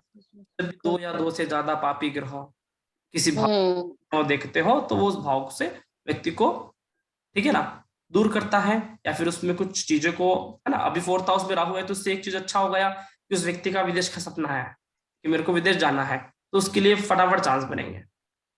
हर पॉइंट में कुछ अच्छी कुछ बुराइयां भी हैं, ठीक है। अगर 4th हाउस में मान लो बुध हो, शुक्र हो, तो ऐसा व्यक्ति अपना माता का पल्लू नहीं छोड़ सकता। सही है सर। समझ रहे हो, वो अपने माता का पल्लू नहीं छोड़ पा रहा है क्योंकि अपने माता से दूर होना ही नहीं चाहता। अभी हम्म उसके माता पिता की इच्छा होगी कि मेरा बेटा विदेश जाके पढ़े है, तो समस्या आ जाएगी, क्योंकि वो इतना इमोशनल है कि वो जाना ही नहीं चाहता। तो हर चीजों के कुछ अच्छे और कुछ बुरे पॉइंट हैं, ठीक है। तो इसका मतलब सर अगर 4th हाउस में राहु है तो वो साहसी भी है पर दूसरे काम में शुभ है, पढ़ाई के काम में शुभ नहीं है। हाँ वही 4th हाउस पे राहु है, तो सीधी सी बात ये है कि वो अपने परिवार पे ज्यादा दिन नहीं रुकेगा, उसका सक्सेस वहां पे नहीं है। चंद्रमा का है, तो और यहीं पे रहेगा। चंद्रमा का है, सौम्य ग्रह का है, और राहु वहां पे क्रूर ग्रह है। मतलब वो व्यक्ति फैमिली से मिलजुल कर नहीं रह सकता, उसको नहीं जा उसको नहीं रहना चाहिए मतलब। नहीं, वो जाएगा ही नहीं ना। ऐसे में सर ऐसे में अच्छा है कि सर कि वो घर से बाहर रहे तो अच्छा है उसके लिए, उसके लिए घर से बाहर जाता है तो अच्छा है, तभी अच्छा होगा। रहेगा तो हर जगह समस्या होगा। तो बोले कि बेटा आज फैमिली में पार्टी है, चलना है, बोले कि आप चले जाओ, मेरे को नहीं जाना। घर से तो बाहर है, भाग उदय घर के बाहर होगा मतलब। हाँ घर से भाग्य युद्ध तो मेरे को पता नहीं, लेकिन घर से बाहर जाना उसके लिए ज्यादा अच्छा है। शुभ ज्यादा रहेगा। अच्छा होगा। घर हाँ में जी। रहे और बात नहीं माने तो दुख होता है, घर से बाहर रहे राइट। आवश्यकता ही नहीं होता है, समझ रहे हो? इस और तरह अगर वो शुक्र के संग बैठ जाए तो भी मतलब बाहर मैंने रहना लास्ट चाहिए। में राहु योग कारक की परिभाषा बताई थी ना, 3 तरह से राहु को एक्सप्लेन किया था, कारक, हाँ जी। योग कारक और अकारक। अभी एक्सप्लेनेशन वहां आप अपने अपने अनुसार समझ लेना कैसा है, ठीक है। चलिए about prediction about nature and mindset and turning point of life, उसके बारे में क्या है? देखो, सिलेबस में है वो? हाँ मैंने पढ़ा है ना सर, सिलेबस में है, और मैंने उसको स्टडी भी करवाया है। नेचर का सबसे पहला टॉपिक है, वो क्या होता है, पहले पहले पढ़ाते हैं बाद में भूल जाते हैं।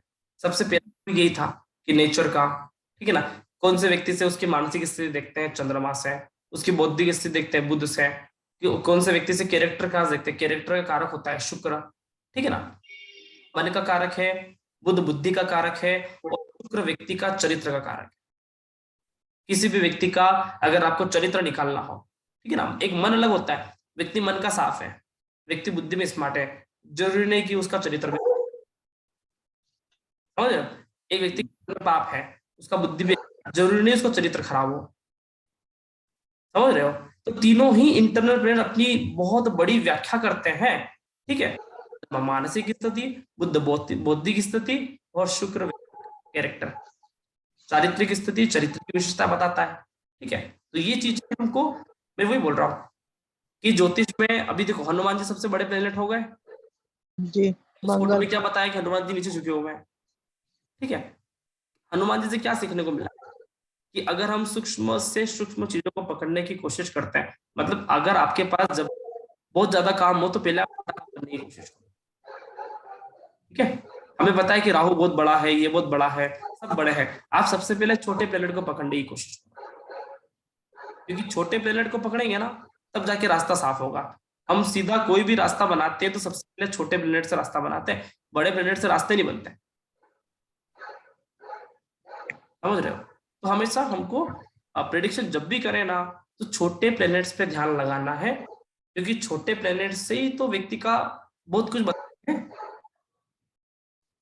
व्यक्ति का एक छोटा सा मन बदल गया, व्यक्ति कहां से कहां चला गया, सही है कि नहीं है?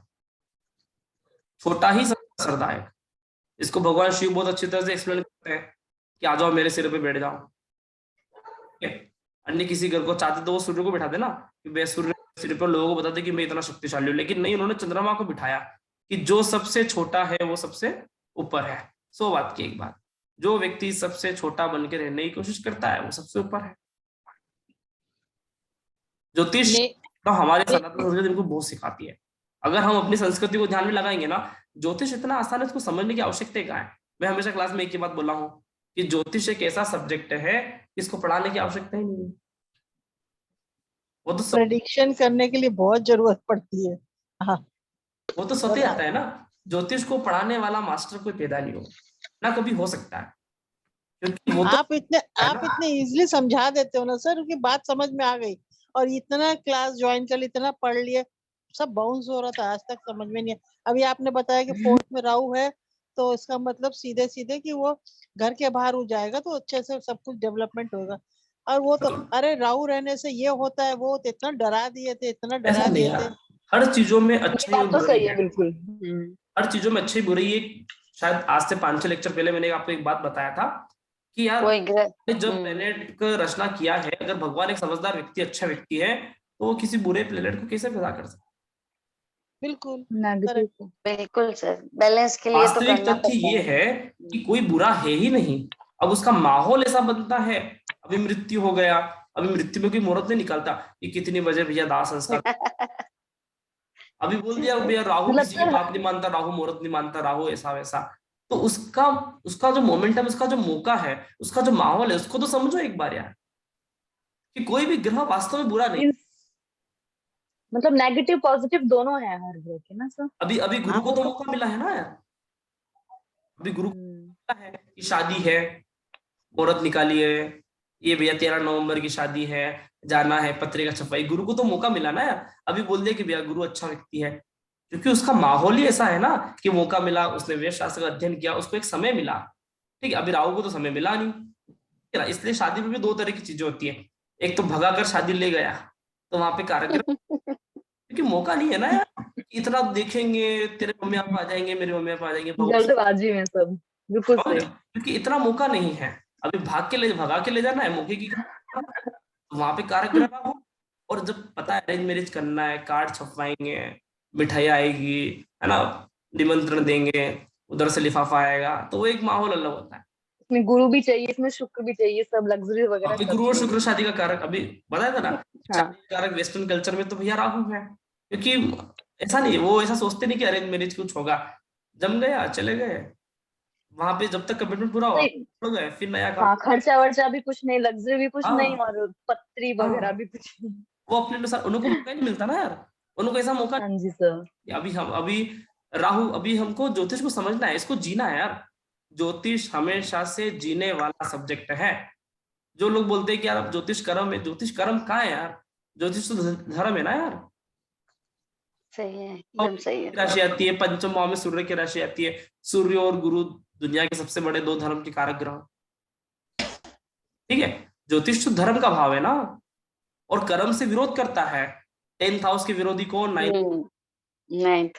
हाँ 6th हाउस का विरोधी कौन? 5th हाउस, है ना। जी त्रिकोण का सर। विरोध करने वाला धर्म त्रिकोण। तो ज्योतिष कभी भी किया जाने वाला सब्जेक्ट नहीं है, ज्योतिष हमेशा जिया जाने वाला सब्जेक्ट है। कि आप ज्योतिष को करते हो तो हमेशा बोलना चाहिए नहीं, हम ज्योतिष को जीते हैं, ज्योतिष आर्ट ऑफ लिविंग है। जब व्यक्ति ज्योतिष को जिएगा, ज्योतिष को किया ही नहीं जा सकता, ज्योतिष को नहीं किया जा सकता, ज्योतिष को जिया जाता है। जो व्यक्ति ज्योतिष कर रहा है, फिर कहाँ मजा आया, ज्योतिष को जी रहा है, फिर है ना मजा। सही है सर, एकदम समझ सही। रहे हो?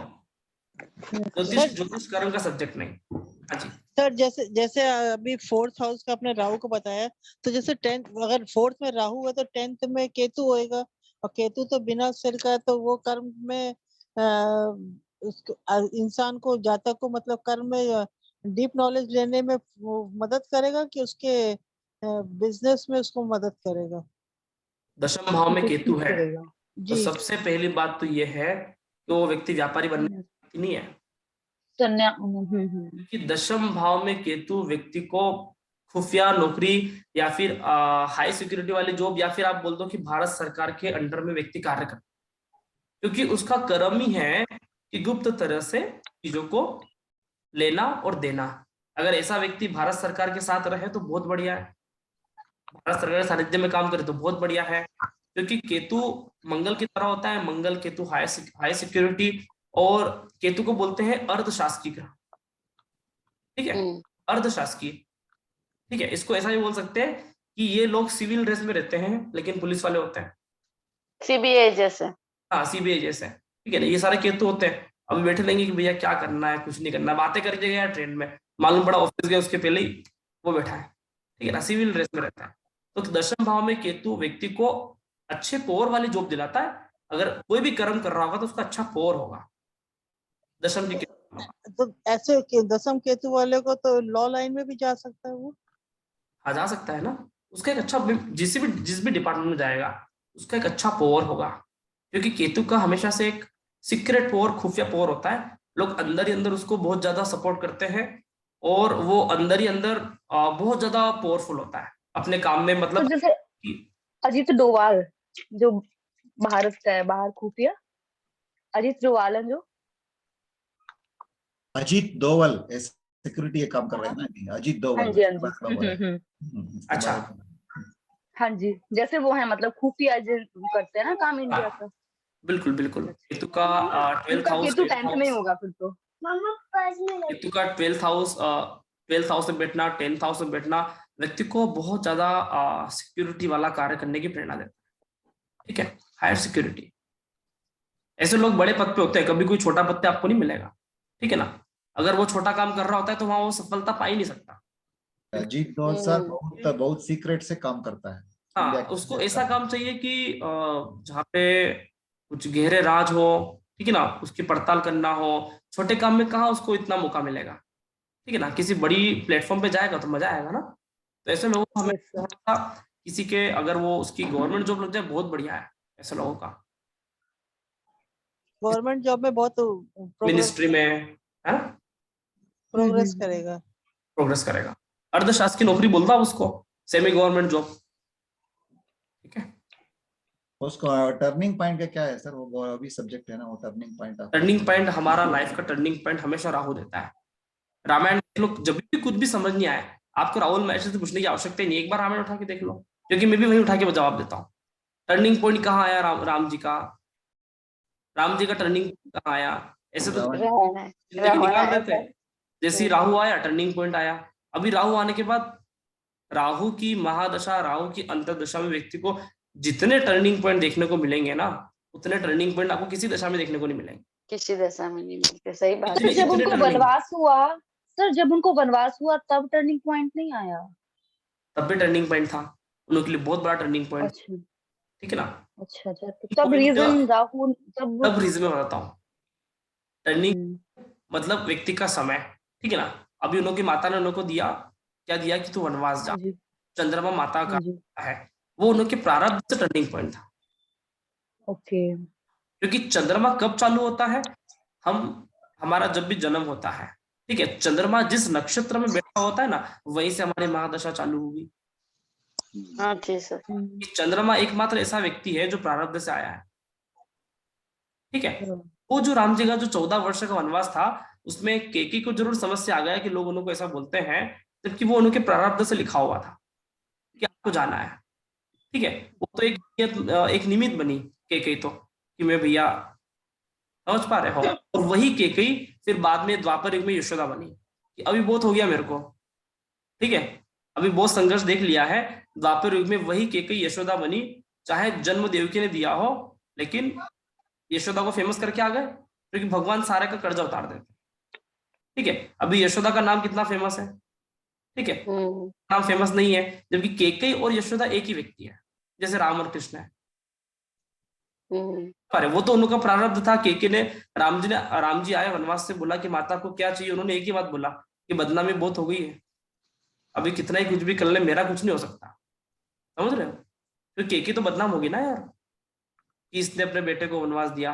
लेकिन राम जी का भी आप एक भावपूर्ण कैरेक्टर देखना, वो सिर्फ केके का ही पूछा है कि मेरी माता केके कहाँ है, कौशल्या से जी सर। उनको पता है कि ये तो आत्मग्लानि में मर चुकी है, अगर मैं भी उसको नहीं पूछा तो फिर भैया कौन।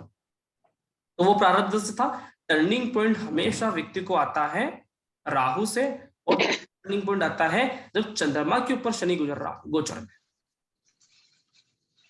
7.5 बोल दो। ठीक है, चंद्रमा और राहु टर्निंग पॉइंट के कारक हो गए। रामायण में ये टर्निंग पॉइंट से 2 चंद्रमा और ये अपना राहु। ठीक है, अपना माता केकई और राहु मतलब रावण, यही 2 टर्निंग पॉइंट थे। अभी किसी भी तरह से पूछने की आवश्यकता नहीं है कौन से व्यक्ति का टर्निंग पॉइंट कब आएगा, राहु उसका टर्निंग पॉइंट देगा, वो तो घटना होना तय है। राम जी को लंका पहुंचना तय था, राम जी का लंका पहुंचना तय था, क्योंकि राक्षस को मारने के लिए आए थे। राक्षस को मारने के लिए जन्म लिया है। अगर रावण सीता ही नहीं उठाता तो राम जी राक्षस कहां से मारते, उनका तो फिर कर्म अधूरा रह जाता ना। तो राहु तो कर्म पूरा करवाता है, इसलिए वो अपने टर्निंग पॉइंट पे पहुंचाता है। कोई भी व्यक्ति, आप किसी व्यक्ति का देखना एकदम से लाइफ चेंज हो गया, अचानक तरीके से टर्निंग पॉइंट आया, उसको देखना राहु की महादशा, राहु की अंतर्दशा है क्या? अधिकतर कुंडलियों में राहु की महादशा अंतर्दशा मिल जाएगा उसकी टर्निंग पॉइंट इसमें। राहु की महादशा चालू हुआ और भैया जी सर, राहु की अंतर्दशा चालू हुआ और टर्निंग पॉइंट चालू, क्योंकि राहु आपका प्रारब्ध कर्म है और ये वही चाहता है तो हम छोड़ के गए कि तू यहाँ चल, यहाँ चल। मैं बोलता हूँ कि राहु एक चुंबक है।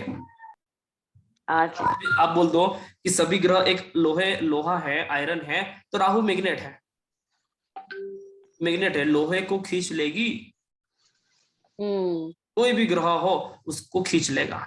भैया ये काम बाकी इधर आओ, इधर आओ। मैग्नेट में ताकत हमेशा ज्यादा होती है आयरन से, ठीक है, वो उसको ऐसे खींचती है कि पूछो मत, फोर्स से। तो व्यक्ति के प्रारब्ध कर्म भी इसी तरह से चले आते हैं। इसलिए राहु की महादशा, राहु की अंतर्दशा व्यक्ति के लिए वो टर्निंग पॉइंट है जो आप पूर्व जन्म में छोड़ के आ गए, ठीक है ना? ये पास्ट आता है। हाँ जी, नमस्कार सर। मैं बहुत टाइम से साइलेंटली क्लास अटेंड कर रही थी, किचन में थी मैं। अच्छा, ये जो आपने पॉइंट बोला है ना सर कि राहु टर्निंग पॉइंट लेके आता है, अंतर्दशा या महादशा कुछ भी है, इसको मैं वैलिडेट करती हूँ क्योंकि मेरा राहु जो है वो 7th हाउस में है और मेरी शादी जब हुई तब राहु की ही महादशा चल रही। बिल्कुल। और मेरे 7th हाउस में जुपिटर भी है और शनि भी है, और शनिदेव मेरे लग्नेश भी हैं और मेरे राशि लॉर्ड भी वही। अच्छा, अच्छा है। मेरे 1st हाउस में केतु है। राहु टर्निंग मंसूर दत्त का स्टडी किया था ना हमने, टर्निंग पॉइंट कब आया उसका? बस राहु की दशा आई, व्यक्ति का टर्निंग पॉइंट आ गया। पहले पता नहीं पड़ बिल्ले किसकी दुकान लगे, क्या चला है पता नहीं, फिर टर्निंग पॉइंट आया है। राहु की अंतर्दशा, राहु की महादशा में ऐसा टर्निंग पॉइंट आता है कि बहुत समय से कोई काम अटका हुआ हो वो पूरा हो जाता है, और जो कभी सोचा ना हो वो काम चालू हो जाता है। वो काम सर मेरा शनि की 7.5 में हुआ है। बिल्कुल, वो बोला ना, 7.5 में थर्ड फेज चल रहा है। मैं ज्योतिष में ना चाहते हुए भी आ गई हूँ। मैंने न्यूमरोलॉजी सीखी है, न्यूमरोलॉजी प्रैक्टिस करती हूँ। अच्छा अच्छा। और मैं ये सोचा था कि मैं सीख नहीं सकती एस्ट्रोलॉजी वगैरह, ऐसा है, कैलकुलेशंस बहुत होती हैं, लेकिन अब 7.5 का मेरा लास्ट फेज चल रहा है। जैसे कुंभ में आएंगे शनिदेव, तो मतलब एस्ट्रोलॉजी की तरफ अपने आप ही रुझान बढ़ गया मेरा। और आपके साथ जो साइलेंटली क्लासेस अटेंड की हैं, कुछ क्लासेस मिस भी की हैं, लेकिन केपी का इतने अच्छे से आपने समझाया है कि मैंने जैसे ही आपने अपना 6 वो सीरीज वाला किया, उसको मैंने उसी दिन एनरोल कर लिया था। बिल्कुल बिल्कुल। अभी 100 डेज के सर, 100 डेज के बाद में ज्योत्सना मैडम प्रकट हो गए। अभी राहु का कोई काम है उधर उसके पीछे। सर मैं एक्चुअली किचन में थी तो मैं साइलेंटली थी, तो मतलब थोड़ा सा कैमरे पे आना मैं थोड़ा सा शाय महसूस करती हूँ। नहीं, स्टूडेंट सारे लोग मेहनत करते हैं। बहुत सारे ये होता है ना कि शिक्षा का कारक वाला समय बुध वाला होता है, ठीक है ना, क्योंकि बच्चों के पास काम नहीं होता है यार, बच्चों के पास पढ़ाई के अलावा कोई काम नहीं होता है। अभी हम जिस उम्र में हैं, ये हमारा शिक्षा वाला उम्र नहीं है ना, इसलिए कोई कहाँ लगा हुआ है, कोई बिजनेस में, कोई मीटिंग में, कोई किचन में, है ना, किसको ऑफिस में, है ना। अभी जैसे बात बिल्कुल सही, सर हमेशा कुछ ना कुछ राइटिंग करते रहता है, हमेशा, मतलब टाइम नहीं मिलता ना यार, क्योंकि हम टाइम निकाल के शिक्षा को ग्रहण कर रहे हैं, ठीक है। तो वो चीजें हैं। बीएनएन में बताया था ना कि कौन सा ग्रह किस उम्र में हमारा एक्टिवेट हो जाता है, ठीक है।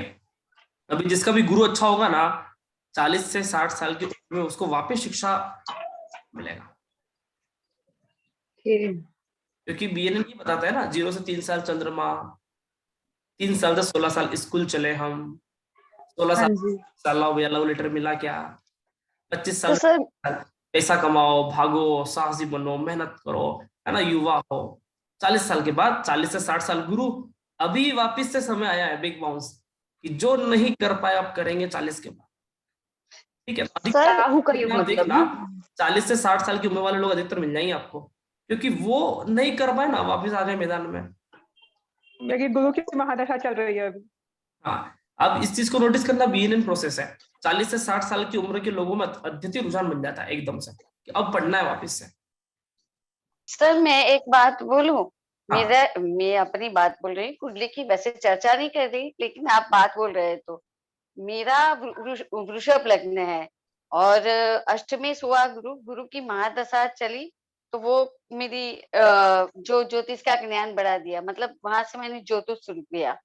अब अष्टम स्थान में राहु है, तो सर मैंने 42 इयर्स के बाद ही ज्योतिष चालू किया, और उसके बाद ही मेरी पढ़ाई में, वैसे पढ़ने में बहुत कमजोर थी, अच्छी पढ़ाई नहीं है मेरी, लेकिन ज्योतिष की पढ़ाई बहुत अच्छी चल रही है अभी। अच्छी बात है ना। राहु गुप्त तरह के रिसर्च, वैसे देखा जाए तो नवम भाव हम बोलते हैं उच्च शिक्षा का, लेकिन अष्टम भाव बोलते हैं शिक्षा का विरोधी। लेकिन अष्टम भाव गुण ज्ञान के लिए बहुत बढ़िया। और सर वहां पे ऐसा है कि वृषभ लग्न में अष्टमी गुरु होता है, वैसे गुरु मेरा नीच का है, वो पर वो मंगल के साथ में बैठा है, मतलब मंगल और गुरु नीच भंग राजयोग बना रहे हैं, तो ये भी पीछे पीछे से शुरू हुआ। बिल्कुल बिल्कुल, अच्छी बात है आरती मैडम, अब अच्छा प्रयास कर रहे हो जी। सर आपने। सर बस मुझे ये कहना था कि ना मेरे स्कूल में एक मैम है, राधिका मैम, उन्होंने शायद किसी बैच पे किया होगा।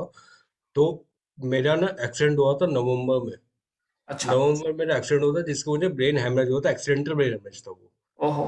तो उस कंडीशन के बाद ही मुझे पता नहीं क्यों मैं बहुत ज्यादा आध्यात्मिक हो गया, और इन चीजों में मुझे इंटरेस्ट बहुत ज्यादा ही बढ़ गया। ऐसा लगा कि जैसे कि बहुत कुछ कॉल बैक आ रहा है। और मैंने एक ऐसे कंडीशन में था कि जिसमें मुझे रियलिटी और मतलब कैसे बताऊं, मतलब प्रेजेंट लाइफ में हूं या नहीं हूं, वो मेन एवरेज का पार्ट है, वो आप मैं समझा नहीं सकता।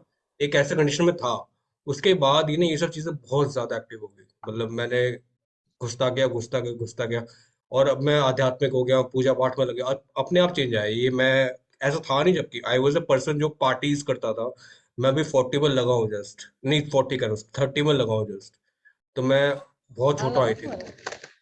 तो पता नहीं, वही सर एक और चीज पूछ रहा था कि लाइक जैसे मेरा ही है कि मेरा ना केतु फिफ्थ हाउस में, फिफ्थ हाउस इज पास्ट का आता है ना, फिफ्थ हाउस मतलब। तो केतु फिफ्थ हाउस का प्रारब्ध मतलब कर्मास।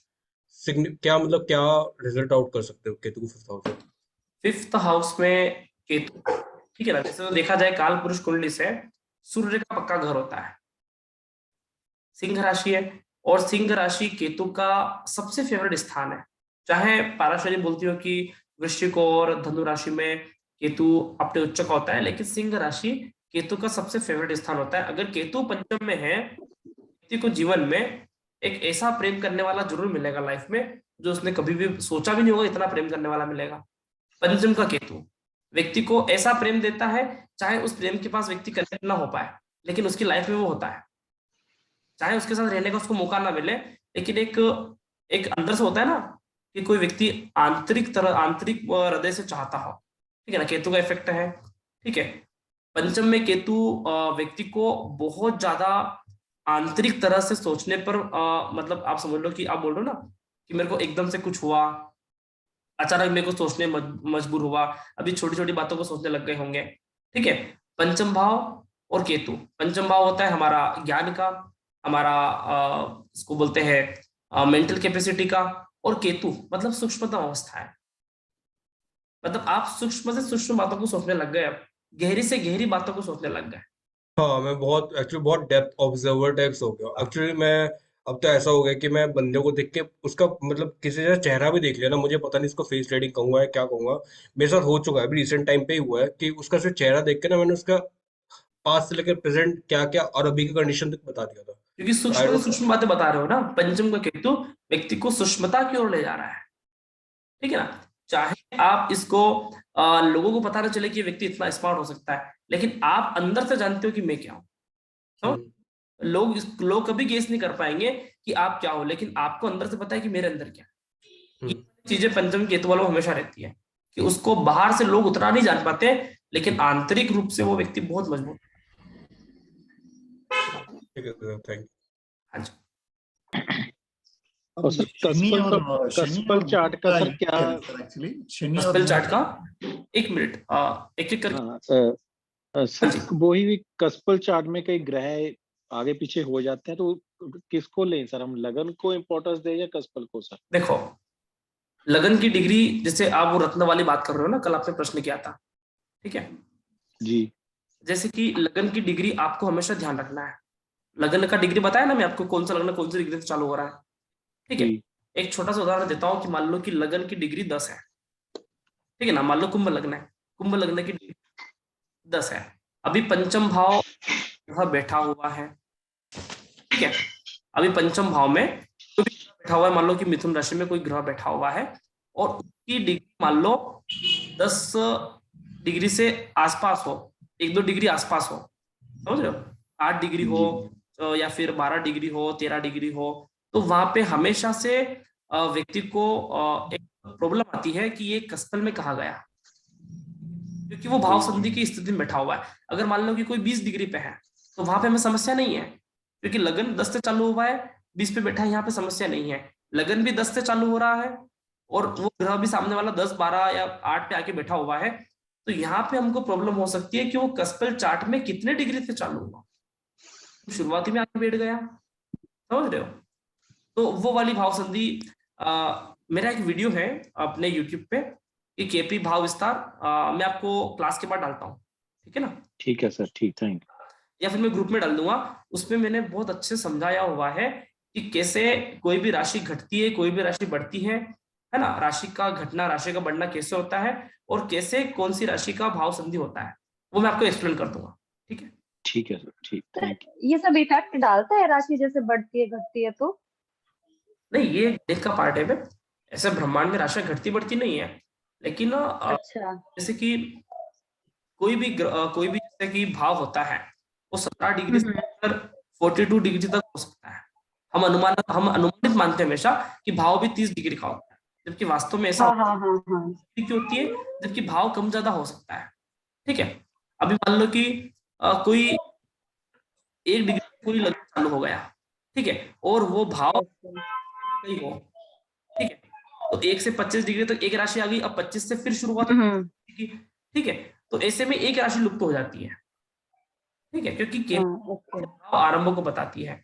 वो एक बताऊंगा ना, उसके अंदर सारी आपको एक्सप्लेनेशन मिल जाएगी, ठीक है ना। वो वीडियो से 1 साल पहले मेरे बर्थडे पे सभी को गिफ्ट दिया था, ठीक है ना, आरंभ, भाव विस्तार और किस तरह से वो 2 दिन मेरा सभी के लिए फ्री था, ठीक है, मेरे सारे ओल्ड स्टूडेंट के लिए, तो वो वीडियो में शेयर करूंगा आपको, आप उसको देखना। ये भी बर्थडे हो गया ना, इसके लिए गिफ्ट हो रहा है। बिल्कुल, वो रिपीट है। अगर आप भी मतलब मेरे कोई भी ग्रुप में, प्रमोशन वाले ग्रुप में रहे होंगे ना, तो वहां पे आपको दिख भी जाएगा, मैं डालता रहता हूँ प्रमोशन के साथ साथ उस वीडियोस को, है ना। शनि और चंद्र का विषयोग मानता है ग्रुप अलग है। इसके बारे में क्या है, विषयोग मानता है शनि और चंद्र का। शनि और चंद्र को पाराशरी में बोलते हैं विषयोग, और भृगुनंदन आड़े वाले बोलते हैं कि ये कर्म वाला योग है, कर्मठ योग, ठीक है, क्योंकि चंद्रमा मन का कारक होता है, शनि कर्म होता है, मन को मारकर कर्म करना, ठीक है, कर्मठ बनाता है। शनि और चंद्रमा का योग व्यक्ति को कर्मठ बनाता है, कर्मठ कैरियर के लिए, और विष योग फैमिली में ध्यान नहीं लगाता। अभी पाराशरी भी गलत नहीं है और बीएनएन भी गलत नहीं है, क्योंकि पाराशरी ने फोकस किया फैमिली ओरिएंटेड होकर।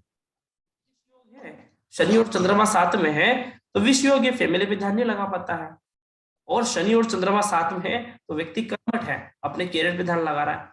2 ही तरह के व्यक्ति होते हैं, या तो वो व्यक्ति अपने फैमिली में बहुत ज्यादा ध्यान लगाता है, या फिर वो व्यक्ति अपने कैरियर पे बहुत ज्यादा ध्यान लगाता है, ठीक है। अगर कैरियर पे बहुत ज्यादा ध्यान लगाता है तो थोड़ा सा फैमिली से कटा हुआ रहेगा, और फैमिली पे बहुत ज्यादा ध्यान लगाया तो थोड़ा सा काम धंधों को लेकर थोड़ा सा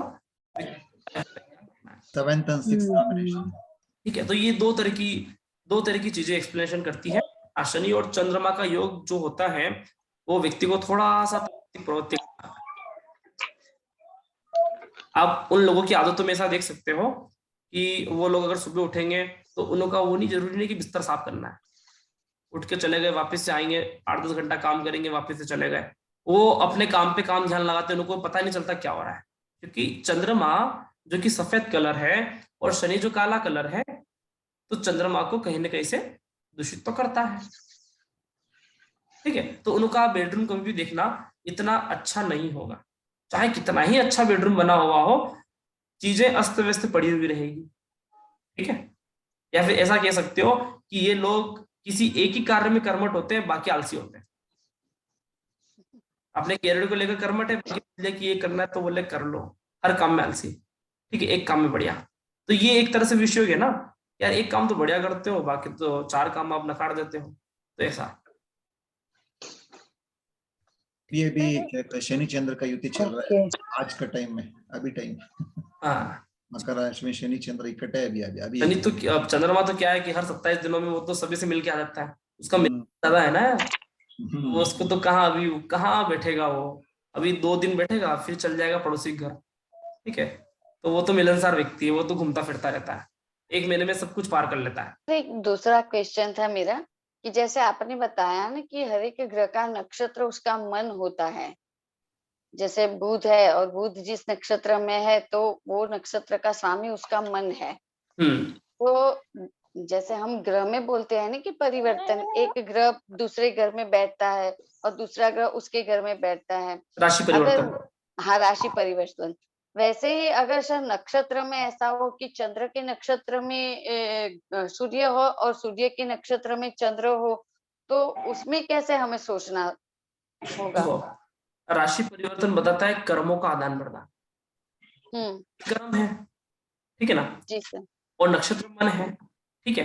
मन का आदान प्रदान होता है तो कार्य नहीं दिखता, जब तक कर्मों का आदान प्रदान नहीं होता तब तक कार्य नजर नहीं आता है, समझ रहे हो?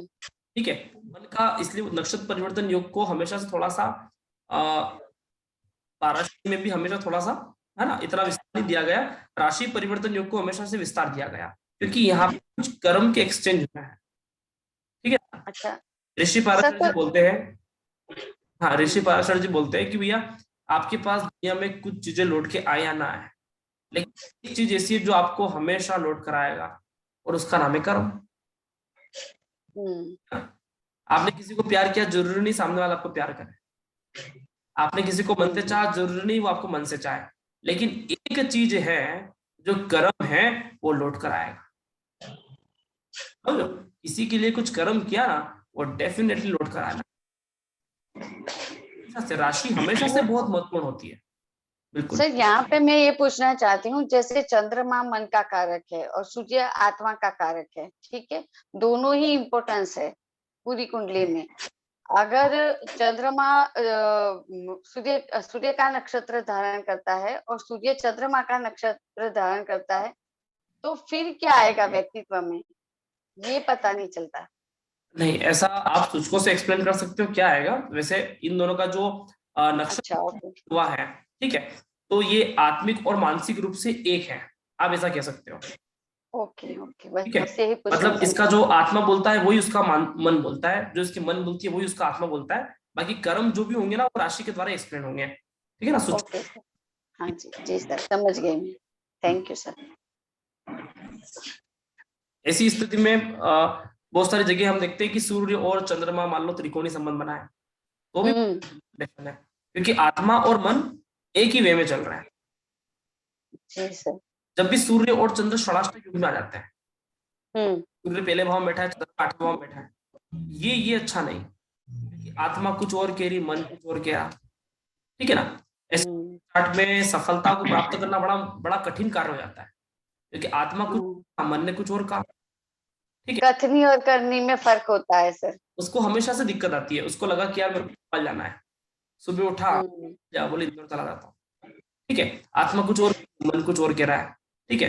क्योंकि षडाष्टक युग, चंद्रमा और मंगल का षडाष्टक युग, आत्मा और मन दोनों को दोहराए पे खड़ा कर देता है कि तू अलग, मैं अलग, दोनों का आपस में बनता नहीं, ठीक है।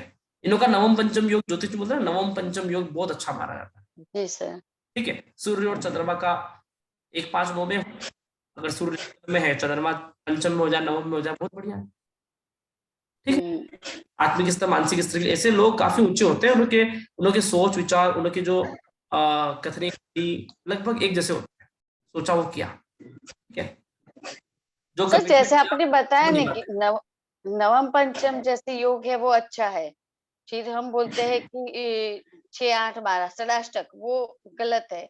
वैसे 2 और 12 का मतलब वो हाँ, वो क्या एवरेज अच्छा योग है, ऐसा बुरा नहीं है ना। अच्छा, एक दूसरों के सपोर्ट के लिए खड़े होते हैं। द्विद्वादश मतलब पड़ोसी हो गए ना यार। हाँ जी, जी सर। द्विद्वादश मतलब पड़ोसी हो गए, पड़ोसी तो हमेशा से बना कर रखो ना, ठीक है ना। अभी भारत यूक्रेन रशिया युद्ध हो गए, लेकिन अभी पड़ोसी लोग अच्छे, उसको बोल दिया इधर आजा मार रहा है यूक्रेन, है ना, रूस मार, अभी भारत का लड़ाई हो जाए तो पाकिस्तान बोले चलो हम भी मारेंगे, इससे व्यवहार रखना, ठीक है। तो द्विदादश योग है ना, इन्होंने संबंध बना के हमेशा, चाहे पड़ोसी कैसा भी हो, उससे अच्छे संबंध बना के रखना चाहिए लाइफ में, ठीक है ना। द्विदादश योग यही है कि चाहे पड़ोसी बुरा हो, लेकिन सेकेंड हाउस हमेशा से व्यक्ति का प्राप्तियों का है, धन चाहे हानियों का है, लेकिन सेकेंड हाउस हमेशा प्राप्तियों का है। पड़ोसी कितना ही बुरा हो, फिर भी उससे कुछ ना कुछ आपको प्राप्त हो सकता है। ज्योतिष मतलब अपने आप समझने की कला,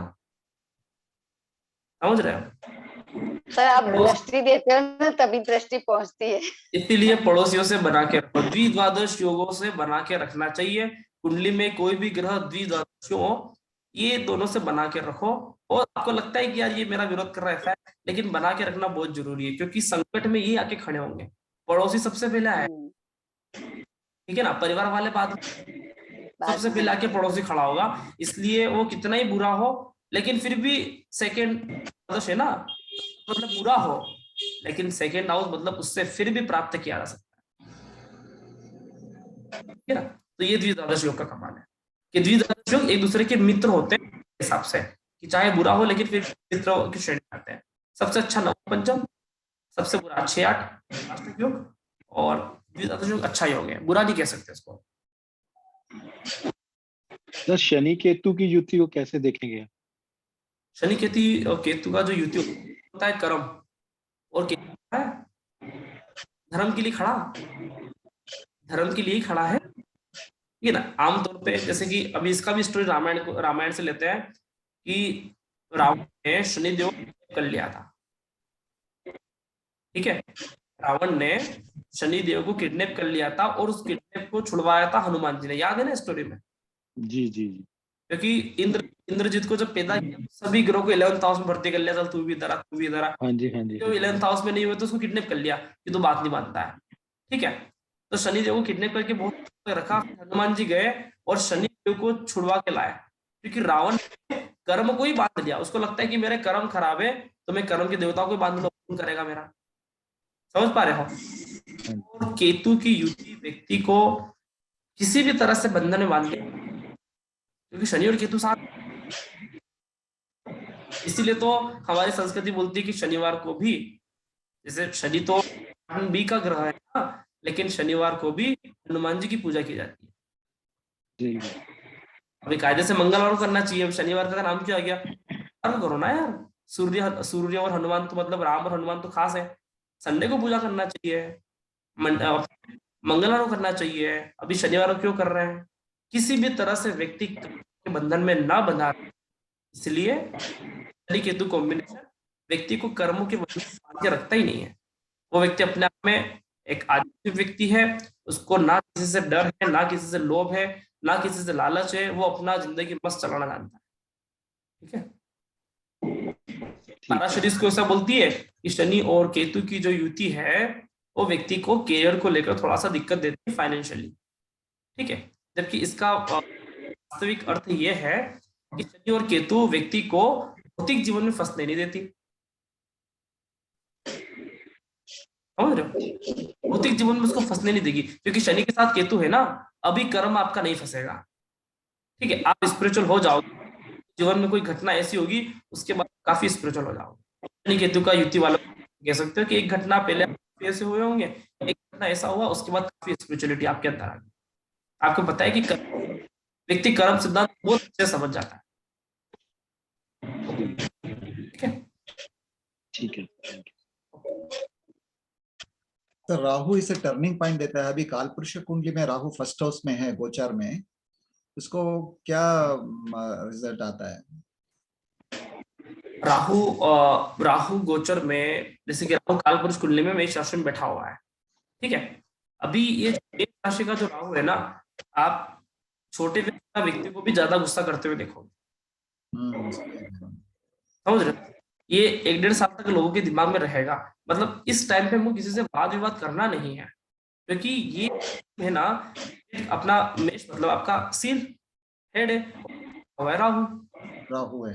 व्यक्ति के दिमाग में कुछ न कुछ किसी न किसी तरह से कर्म के बारे में बात चलती रहेगी, और कर्म में कुछ दिक्कत आई, व्यक्ति कुछ ना कुछ, ठीक है। तो ये आप सोचो कि हर व्यक्ति के साथ होगा, ठीक है ना, और खासकर उन लोगों के साथ ज्यादा होगा जिसका लग्न ही मेष हो, डेफिनेटली है ना। लगन में मेष हो तो उसके लिए थोड़ा ज्यादा हो जाता है। वैसे ही आमतौर पे हर व्यक्ति के लिए होता है।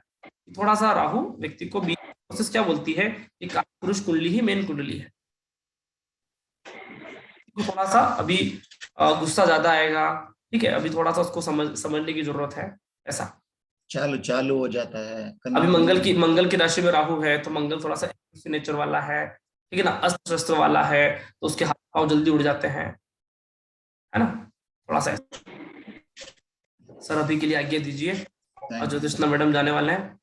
ओके चलिए, क्लास अच्छा लगा सभी को, थैंक यू सर, ठीक है, बहुत बढ़िया सर, हम फिर all the मिलेंगे, best, sir. ऐसे बात नहीं बढ़िया है, लगा यस सर, डेफिनेटली अच्छा सर, लगा ना? Thank you sir, thank you sir, thank you very much. किसी भी Thank you तरह so की much, sir. समस्या हो आप मुझे कभी भी पर्सनल मैसेज करो, अगर मैं जवाब ना दूं तो मेरे को बोल देना राहुल सर गलत बात है, सीधा मुंह पे बोलना, आपको हर सर, मैं संभव तो प्रयास आप- किया जाएगा रिप्लाई देने सर मैं का। तो आपका दिमाग खाऊंगी, क्योंकि मैं प्रैक्टिस करूंगी ना तब आपका मैं तो दिमाग चाहता हूँ कि खाऊंगी। सभी लोग कनेक्ट रहें और आप सभी लोग मेरा दिमाग खाएं, मैं तो चाहता हूँ ना, आप कभी ठीक भी है कोई सर। भी किसी भी जगह फंस जाओ, मैं हूँ आपके लिए, नहीं बोलो सीधा मेरे को याद वीडियो क्लिप कर लेना कि सर देख लो क्या हो रहा है, ठीक है, मैं आपके साथ हूँ, कोई भी चिंता नहीं करना है। पर सर आप बहुत अच्छे से हेल्प करते हैं हमारी, और हमें बहुत Thank you, अच्छा sir. ज्ञान Thank देते हैं, सच में सर। ठीक है, थैंक अभी यू वेरी मच सर। कुछ भी दिक्कत आए आप जब बोलोगे तब हम वापस फ्री टाइम में जूम सेशन डेफिनेटली लेंगे, ओके। और वेरी नाइस सर। टॉपिक्स हैं, सर मुझे लगता है कि 1-2 टॉपिक्स किसी के मेरे पास पर्सनल में आए थे, तो मैं इसको आने वाले 1-2 दिन और क्लियर करता हूँ, ठीक है। तो एक दिन किसी दिन क्लास लेंगे, मैं आपको नोटिफिकेशन डाल दूंगा, ठीक है। Right sir. अभी मेरे Thank के you, लिए sir. Thank 100 डेज एस्ट्रोलॉजी का यात्रा हुआ। डे आफ्टर टुमारो से नॉर्थ इंडिया काशी मथुरा में यात्रा कर रहा हूँ। मैं चल रहा हूँ। अच्छा, आप मैं भी मथुरा जाके आया हूँ ना। एस्ट्रोलॉजी की यात्रा समाप्त हुआ अभी टाइमिंग के लिए। अब 3rd से 20 डेज काशी मथुरा अयोध्या चल रहा हूँ। चलो बहुत अच्छी बात है ना, नॉर्थ इंडिया यात्रा चल रहा है मेरे के लिए, अच्छी बात है, ठीक है। आप सभी बहुत अच्छे से कार्य करें। हमारा क्लास समाप्त हो रहा है लेकिन हम सभी कनेक्ट रहे, कोई चिंता नहीं। राइट सर, बिल्कुल जी। ओके चलिए, आज के लिए thank you sir, good night. you, night sir. thank you very much. Good night sir, आपको Good दिल night. से धन्यवाद। Thank you very much ma'am. धन्यवाद। All the best sir.